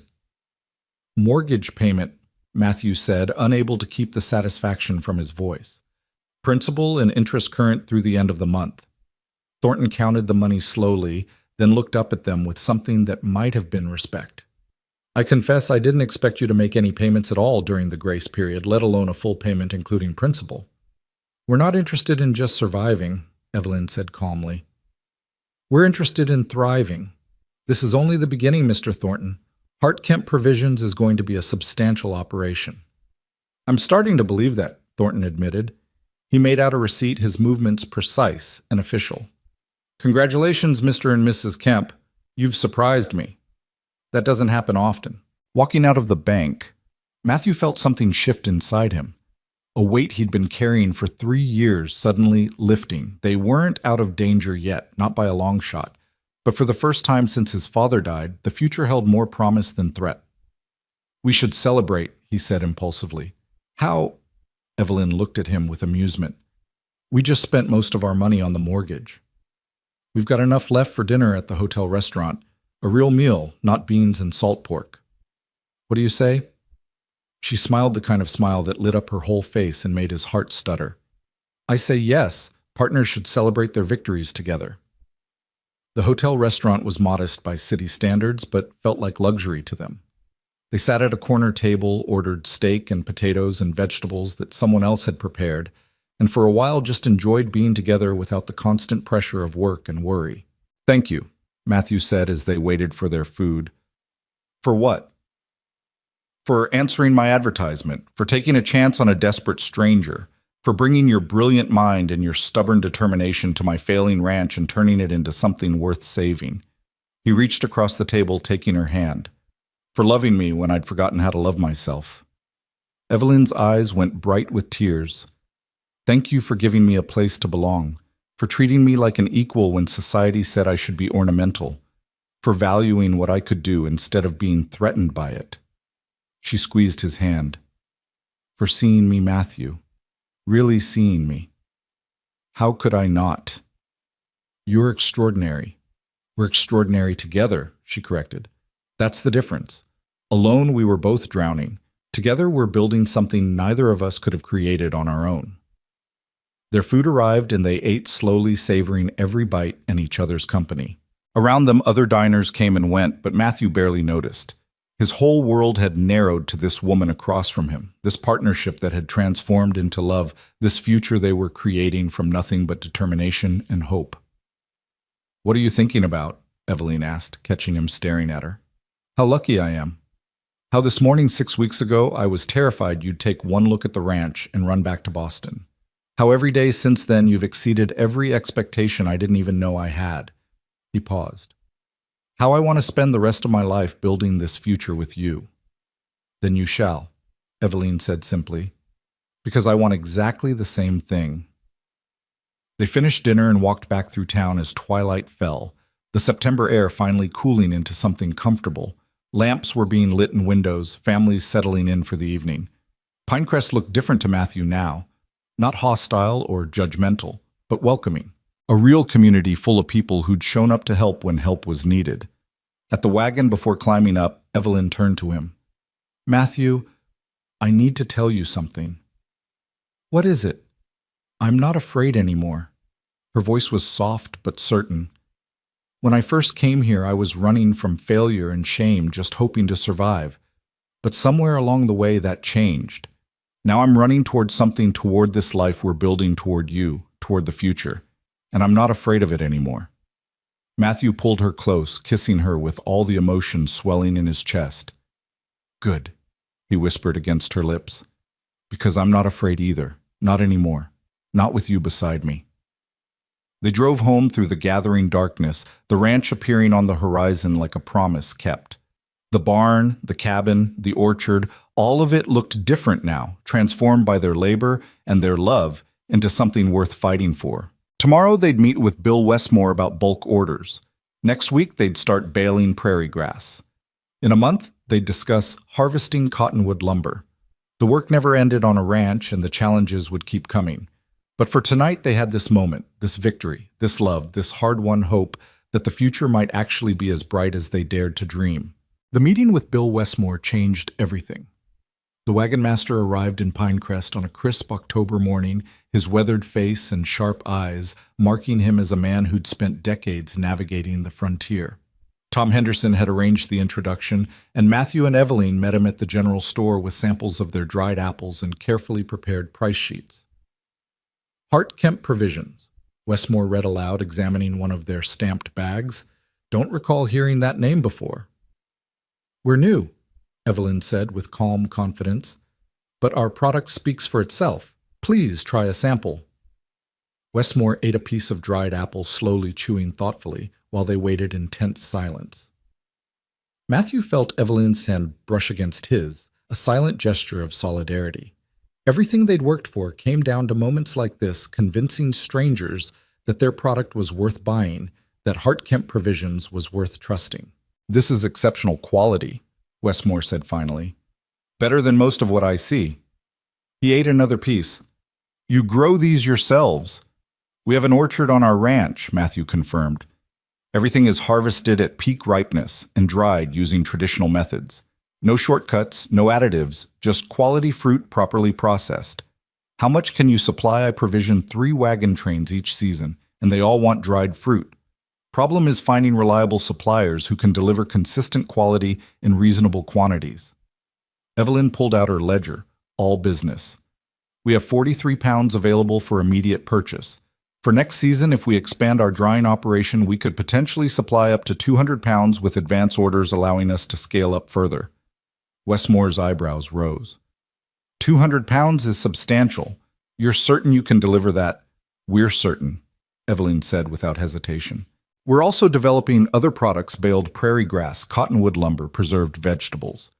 Hart Kemp Provisions is committed to becoming a comprehensive supplier for frontier needs. Ambitious. Westmore studied them both carefully. I'll take your entire current inventory, 43 pounds at your quoted price, and I want first option on 200 pounds for next season with a 10% deposit now to secure the commitment. Matthew's heart hammered against his ribs. This was more than they'd hoped for, not just a sale, but a relationship, a commitment, proof that their business model actually worked. Deal, he said, extending his hand. They shook on it, and Westmore counted out payment plus the deposit for future product. The money was real, tangible, transformative. When they walked out of Henderson's store an hour later, they had enough cash to make 3 more mortgage payments and invest in expanding their operation. We did it, Matthew breathed once they were alone in the wagon. Eveline, we actually did it. She was staring at the money in her hands like she couldn't quite believe it was real. We need to be smart about this. Pay down more principal on the mortgage, invest in equipment for next season, maybe hire seasonal help for harvest. We can't spend it all celebrating. I know. He took her face in his hands, kissing her soundly. But we can spend some of it celebrating. We earned this, Evelyn. Both of us. Let yourself feel good about it. Her smile was radiant. I feel better than good. I feel triumphant. We took your father's dying dream and my desperate flight from failure and built something real, something sustainable, something that's actually working. Something that's going to keep working, Matthew added, because we're not stopping here. They didn't stop. Over the next 6 weeks, they threw themselves into expanding the operation with the same fierce determination that had gotten them this far. Matthew built additional drying racks while Evelyn negotiated with merchants up and down the region, establishing relationships and securing advance orders for next season's harvest. They hired Jake Henderson part-time to help with the heavy work, and Sarah referred them to 2 other young men looking for employment. The prairie grass baling operation started in mid-October. Matthew had been skeptical about whether there was really a market for dried prairie grass, but Evelyn's research proved accurate. The cavalry post 40 miles south needed feed for their horses, and the freighting companies wanted it for their livestock. Hart-Kemp Provisions filled its first order for 3 tons of baled grass in November, generating revenue that exceeded even Evelyn's optimistic projections. You were right, Matthew admitted one evening as they reviewed the books together. About diversification, about not depending on just one income stream. Every time one product has a slow period, another picks up. It creates stability. It creates survival, Evelyn corrected gently. And eventually, if we're smart and lucky, it creates prosperity. The cottonwood lumber operation launched in December with Matthew and his hired help carefully harvesting trees from the creek bed area. The railroad spur going into the south needed lumber, and Hart-Kemp Provisions became one of their regular suppliers. It was hard, dangerous work felling trees, hauling logs, processing them into usable timber, but it generated steady income through the winter months when other operations slowed. They fell into a rhythm as partners that extended beyond business into every aspect of their lives. Matthew handled the physical labor and the logistics of production, while Evelyn managed the finances, the relationships with buyers, and the strategic planning. But those roles blurred constantly. Evelyn proved capable of wielding an axe when necessary, and Matthew discovered he had a knack for negotiation when he approached it with the same straightforward honesty she'd taught him. Their relationship deepened too in ways both small and profound. The careful distance they'd maintained in the early weeks disappeared entirely. They became truly married in every sense, sharing a bed without awkwardness, supporting each other through difficulties, celebrating victories together, building a life that was genuinely theirs. One night in late December, as snow fell softly outside and a fire crackled in the stove, Evelyn showed Matthew a letter she'd been drafting. "What's this, Mike?" he asked, settling beside her on the narrow bed they'd learned to share comfortably. "A letter to my mother's sister in Philadelphia, my aunt. I haven't written to her since the scandal, but—" She paused, uncertain. "I thought maybe now, when we have good news to share, when I can prove that I've built something real here, I thought maybe it was time to reach out." Matthew read the letter carefully. It told the story of their marriage, the ranch, the business they'd built. It spoke of hard work and hope and finding purpose in unexpected places. It was honest about the struggles, but clear about their success. "You should send it," he said. "Your family should know how remarkable you are." What if she doesn't respond? What if the scandal is still too fresh, too shameful? Then that's her loss, not yours. Matthew pulled her close. "But I think she'll respond. I think she'll be proud. How could she not be?" Evelyn sent the letter, and while they waited for a response that might never come, they kept working. The winter was hard, bitter cold, and heavy snow that made everything more difficult, but the business sustained them. Orders kept coming, revenue kept flowing. The mortgage payments were made on time every time, and the balance owed slowly decreased. In January, Ernest Thornton requested a meeting. Matthew and Evelyn went to the bank with some trepidation, unsure what he wanted. But when they sat down in his office, Thornton's expression was almost friendly. "I've been reviewing your account," he said without preamble. "In the 6 months since we restructured your loan, you've made 7 payments, including principal, when you were only obligated to make 6 interest-only payments. You've reduced your outstanding balance by nearly 30%. "We're committed to paying off the debt as quickly as possible," Evelyn said. "I can see that. I can also see that Hartkemp Provisions has become a substantial operation. You're employing local workers conducting business throughout the region, generating real economic activity. Thornton leaned back in his chair. I'm prepared to offer you a new loan structure. Lower interest rate extended timeline, designed for growth rather than survival. Matthew and Evelyn exchanged glances. What's the catch? Matthew asked. No catch. You're good customers who've proven you can deliver on your commitments. I want to keep that relationship and help you expand. Thornton pushed a paper across his desk. These are the proposed terms. Look them over. Think about it. Let me know. They reviewed the offer carefully over the next week, and it was generous, genuinely generous, designed to help rather than exploit. The new terms would reduce their monthly obligations and free up capital for expansion while still ensuring the bank got paid reliably over time. He's investing in us, Evelyn realized. Not just lending money, but actually investing in Hartkemp Provisions as an enterprise he believes will succeed. Should we take it? Matthew asked. Absolutely. This is exactly the kind of relationship we need, a bank that sees us as partners rather than risks. She smiled. Your father's dream is becoming bigger than even he imagined, Matthew. We're not just saving the ranch anymore. We're building something that could last generations.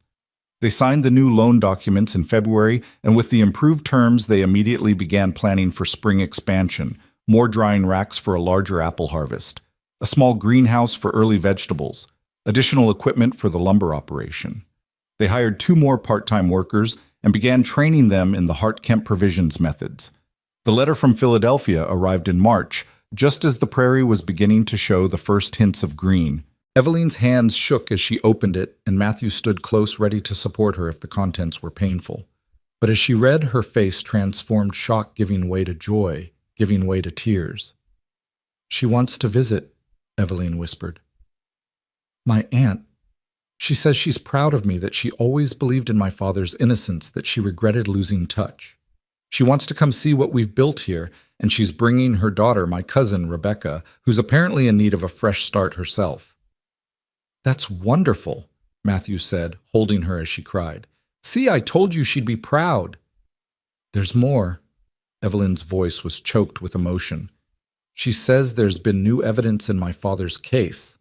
The junior partner who framed him was caught embezzling from another company, and during the investigation he confessed to everything. My father's name is being officially cleared. The newspapers are running retractions. Our family's reputation is being restored. Matthew felt his own throat tighten. Your father would be so happy, Evelyn. Not just about his name being cleared, but about everything you've accomplished. How you took what he taught you and built something real. He'd love you, she said through tears. For treating his daughter as an equal, for valuing her mind, for building this partnership with her. She looked up at him, her face wet but radiant. I wish he could have met you. I wish I could have met him too, but I think he knows somehow. I think both our fathers know what we've built here in their names. The spring planting season brought new challenges and new opportunities. They expanded the orchard with 20 additional apple trees, invested in a small flock of chickens for eggs, and planted their first serious vegetable garden designed for preservation and sale. Every decision was made carefully, guided by Evelyn's meticulous planning and Matthew's practical knowledge of what the land could support. Evelyn's aunt and cousin arrived in April, and their visit was everything she'd hoped for. Aunt Margaret was a warm, intelligent woman in her 50s who reminded Matthew of what Evelyn might become: graceful, but not fragile, refined, but not pretentious. Rebecca was 19 and recovering from a broken engagement, looking for purpose the same way Evelyn had been. This is remarkable, Margaret said, touring the ranch and the business operation. Evelyn, you've built something extraordinary here. Your father would be beside himself with pride. We built it, Evelyn corrected, taking Matthew's hand. Neither of us could have done this alone. That's the whole point. We're better together. Rebecca was fascinated by everything: the business operation, the frontier life, the possibilities of starting fresh in a place where the past didn't define you. Would you consider letting me stay for a while? She asked hesitantly. Maybe work for Hartkemp Provisions. I need to learn how to stand on my own, and I can't think of better teachers. Matthew looked at Evelyn, who was practically glowing with happiness. We'd be glad to have you, he said. "We could use the help, and Evelyn could use the family close by." So Rebecca stayed moving into a small room they added onto the cabin. She threw herself into learning the business with the same determination her cousin had shown, and her presence brought new energy to the operation. Margaret visited often, investing money in Hartkemp Provisions and using her Philadelphia connections to open new markets for their products. By summer, Hartkemp Provisions employed 8 people regularly and supplied merchants across 3 territories. The apple orchard was thriving. The vegetable operation was exceeding projections, and they'd added honey production when they discovered wild bee colonies near the creek. The ranch that had been dying 12 months ago was now a thriving enterprise that anchored the local economy. "We need to talk about something," Evelyn said one evening in July as they sat on the porch watching the sunset paint the prairie gold and crimson. Matthew's stomach clenched. That tone usually meant serious business. "What is it?" "We've been so focused on building the business on survival and growth that we haven't talked about other things, personal things." She took his hand, her fingers intertwining with his. "Matthew, I want a family, children, not right away necessarily, but eventually. I want our children to inherit what we've built here, to grow up understanding the value of hard work and partnership and refusing to give up on your dreams." Relief flooded through him. "I want that too. God, Evelyn, I want that so much. I just didn't know if we... "We're ready," she said simply. "Not financially, we'll never be completely secure, that's the nature of frontier life, but emotionally as partners, as people who've proven we can face challenges together. We're ready. Then let's do it. Let's build that family the same way we built this business, with determination and hope and absolute commitment to each other." She kissed him, then sweet and promising, and Matthew felt the future unfold before them like the endless prairie, full of possibility, full of challenge, full of hope. The 6-month review with Thornton came and went without drama. The banker looked over their records, noted their continued success, and extended their credit line without being asked. "You're my best customers," he said simply. "Whatever you need to keep growing, let me know." Tom Henderson started carrying Hartkemp Provisions products exclusively in his store, refusing to stock competitors because nobody else comes close to your quality. Bill Westmore increased his annual order to 500 pounds of dried fruit and started recommending them to other wagon masters. The ranch that Matthew's father had built with such hope that had nearly died with him was reborn as something bigger and better than anyone had imagined. But more than that, it became a symbol of what was possible when people refused to give up, when they supported each other, when they built partnerships based on respect and equality rather than tradition and assumption. In September, exactly 1 year after their desperate apple harvest, Matthew and Evelyn stood in the orchard as workers. Their employees now picked fruit from trees that were healthier and more productive than they'd been in a decade. The drying operation hummed with efficient activity. Orders were backed up for months. The mortgage was nearly paid off. "A year ago, I was terrified," Evelyn said, watching the organized chaos of a successful harvest. "I thought I was gambling everything on a desperate hope that probably wouldn't work." "How do you feel now?" Matthew asked, his arm around her waist. "Grateful, proud, excited for what comes next." She turned to face him, and the love in her eyes still had the power to stop his breath. "But mostly grateful. That you took a chance on me, that you let me be myself, that you built this with me rather than for me. I'm the one who should be grateful. You saved everything, Evelyn. The ranch, the dream me. I was drowning, and you threw me a lifeline I didn't even know I needed." "We saved each other," she corrected firmly. "That's what partners do." In October, Evelyn discovered she was pregnant. They shared the news with Rebecca first, who burst into tears of joy and immediately started planning how to reorganize the business to accommodate Evelyn's reduced work capacity in the later months. Tom and Sarah Henderson threw them a celebration dinner at their home, with half the town showing up to congratulate them. "You're building a dynasty," Tom said, raising his glass. "Hartkemp Provisions, the ranch, and now a family to inherit it all. That's what frontier success looks like." Ernest Thornton sent a gift, a savings account opened in the baby's name with a substantial initial deposit. "For education," his note said, "every child should have opportunities." The winter was harsh, but they weathered it easily with their diversified income streams and the support of their employees and community. Matthew spent long evenings by the fire with Evelyn reading to her and talking about the future planning for a child who would grow up never knowing the desperation that had brought them together. "What should we name the baby?" Evelyn asked one night, her hand resting on her growing belly. "If it's a boy, I'd like to name him Charles," Matthew said. "After your father." Evelyn's eyes filled with tears. "And if it's a girl?" "Sarah. After my mother, if that's all right with you. I want our children to carry the names of the people who made us who we are, even if they never got to meet them." "Charles or Sarah Kemp." Evelyn tested the names. "I love it. I love you. I love this life we've built together." The baby, a boy, as it turned out, was born in April, right as the prairie was exploding into spring green and wildflowers. Charles Matthew Kemp came into the world healthy and loud, with his mother's dark eyes and his father's stubborn determination already evident in the way he gripped Matthew's finger. "He's perfect," Matthew breathed, holding his son for the first time with shaking hands. "Evelyn, he's absolutely perfect. Like his father," she said, exhausted but radiant, stubborn and brave and ready to fight for what matters. Rebecca, who'd stayed through the pregnancy to help, proved to be a natural with the baby. Aunt Margaret visited for a month, bringing gifts and advice and the kind of familial love that Evelyn had been missing for years. The community rallied around them again, with Sarah Henderson organizing meal deliveries and Mary Sullivan providing child-rearing wisdom earned through raising 5 of her own. Hart Kemp Provisions continued to thrive, even as Matthew and Evelyn adjusted to parenthood. They'd built systems and trained employees well enough that the business could run smoothly, even when they needed to focus on their son.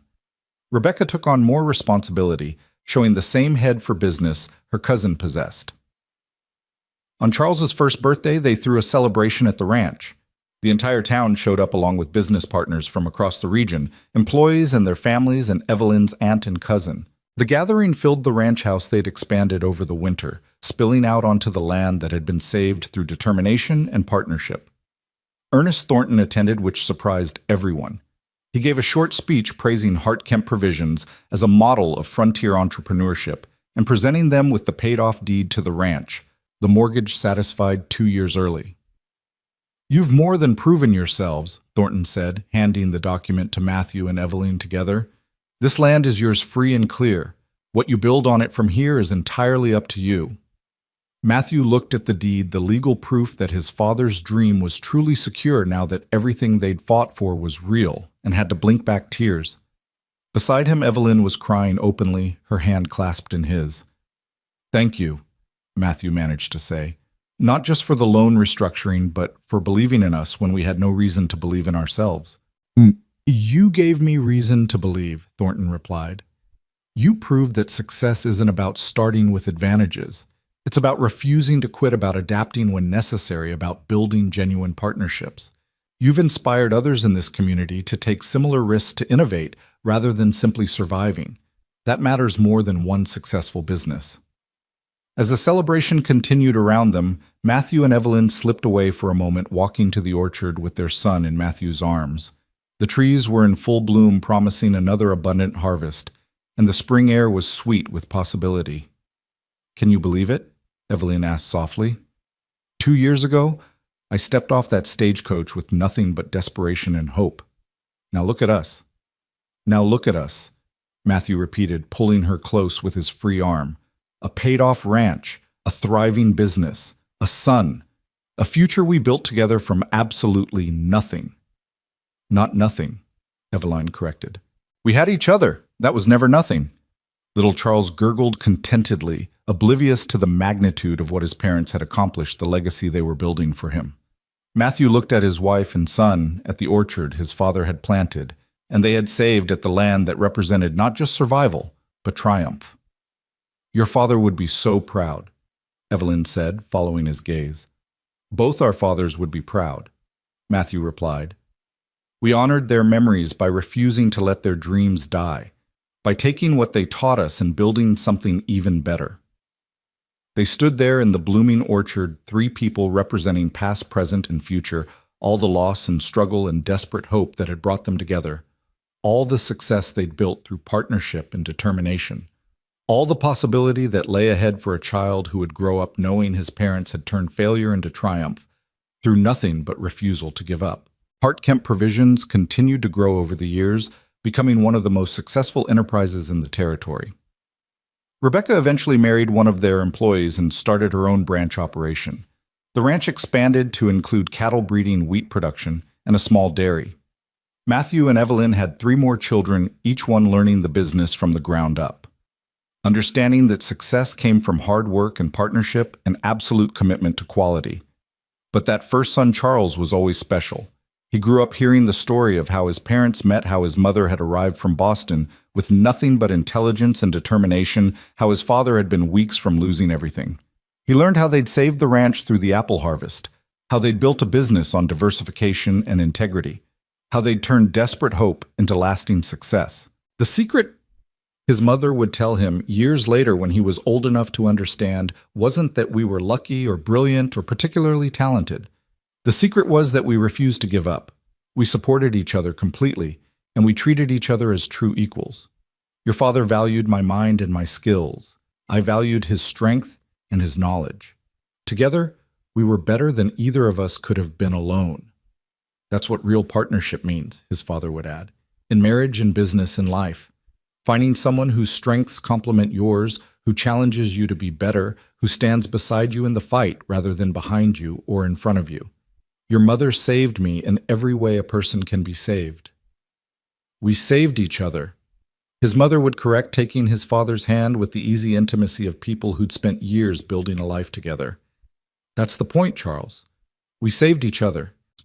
And that became the legacy of Hart Kemp Provisions, not just a successful business or a thriving ranch, but a testament to what 2 people could accomplish when they refused to quit, when they trusted each other completely, when they built something together based on respect and partnership and love that grew from the most desperate of beginnings into something beautiful and lasting. The mail-order bride from Boston and the failing rancher from Nebraska had gambled everything on each other, and they'd won. But more than that, they'd built something worth winning, a life, a family, a future that honored the past while embracing possibility. And on warm summer evenings, years after that first desperate harvest, Matthew and Evelyn would sit on their porch watching the sun set over land they owned free and clear, holding hands like they had that very first night, marveling at how far they'd come, and how very lucky they'd been to find each other when they both needed saving most. "Would you do it all again?" Matthew asked once. "Knowing how hard it would be, would you still answer that advertisement?" Evelyn didn't even have to think about it. Every single time, she said, "You're my partner, Matthew Kemp, my equal, my love. I'd choose you in every timeline, every possibility, every version of this life. We built something remarkable together." "We did," Matthew agreed, kissing her softly. "And we're not done yet." They never were done. There was always another challenge, another opportunity, another chance to prove that partnership and determination could overcome any obstacle. But that was exactly how they wanted it, because the story of the mail-order bride who saved the ranch wasn't really about desperation or last-minute rescues. It was about 2 people who found each other when they both needed saving, who built something extraordinary from nothing but hope and hard work, who proved that the frontier's greatest resource wasn't land or cattle or gold. It was the courage to keep fighting, the wisdom to accept help, and the love that grew from true partnership between equals who refused to give up on each other or the dreams they chose to build together. That was their legacy. That was their triumph. That was the story they would pass down through generations of Kemps who would work the land their great-grandparents had saved, not through luck or miracles, but through the simple, profound act of choosing each other every single day and building a future together, one stubborn, determined step at a time.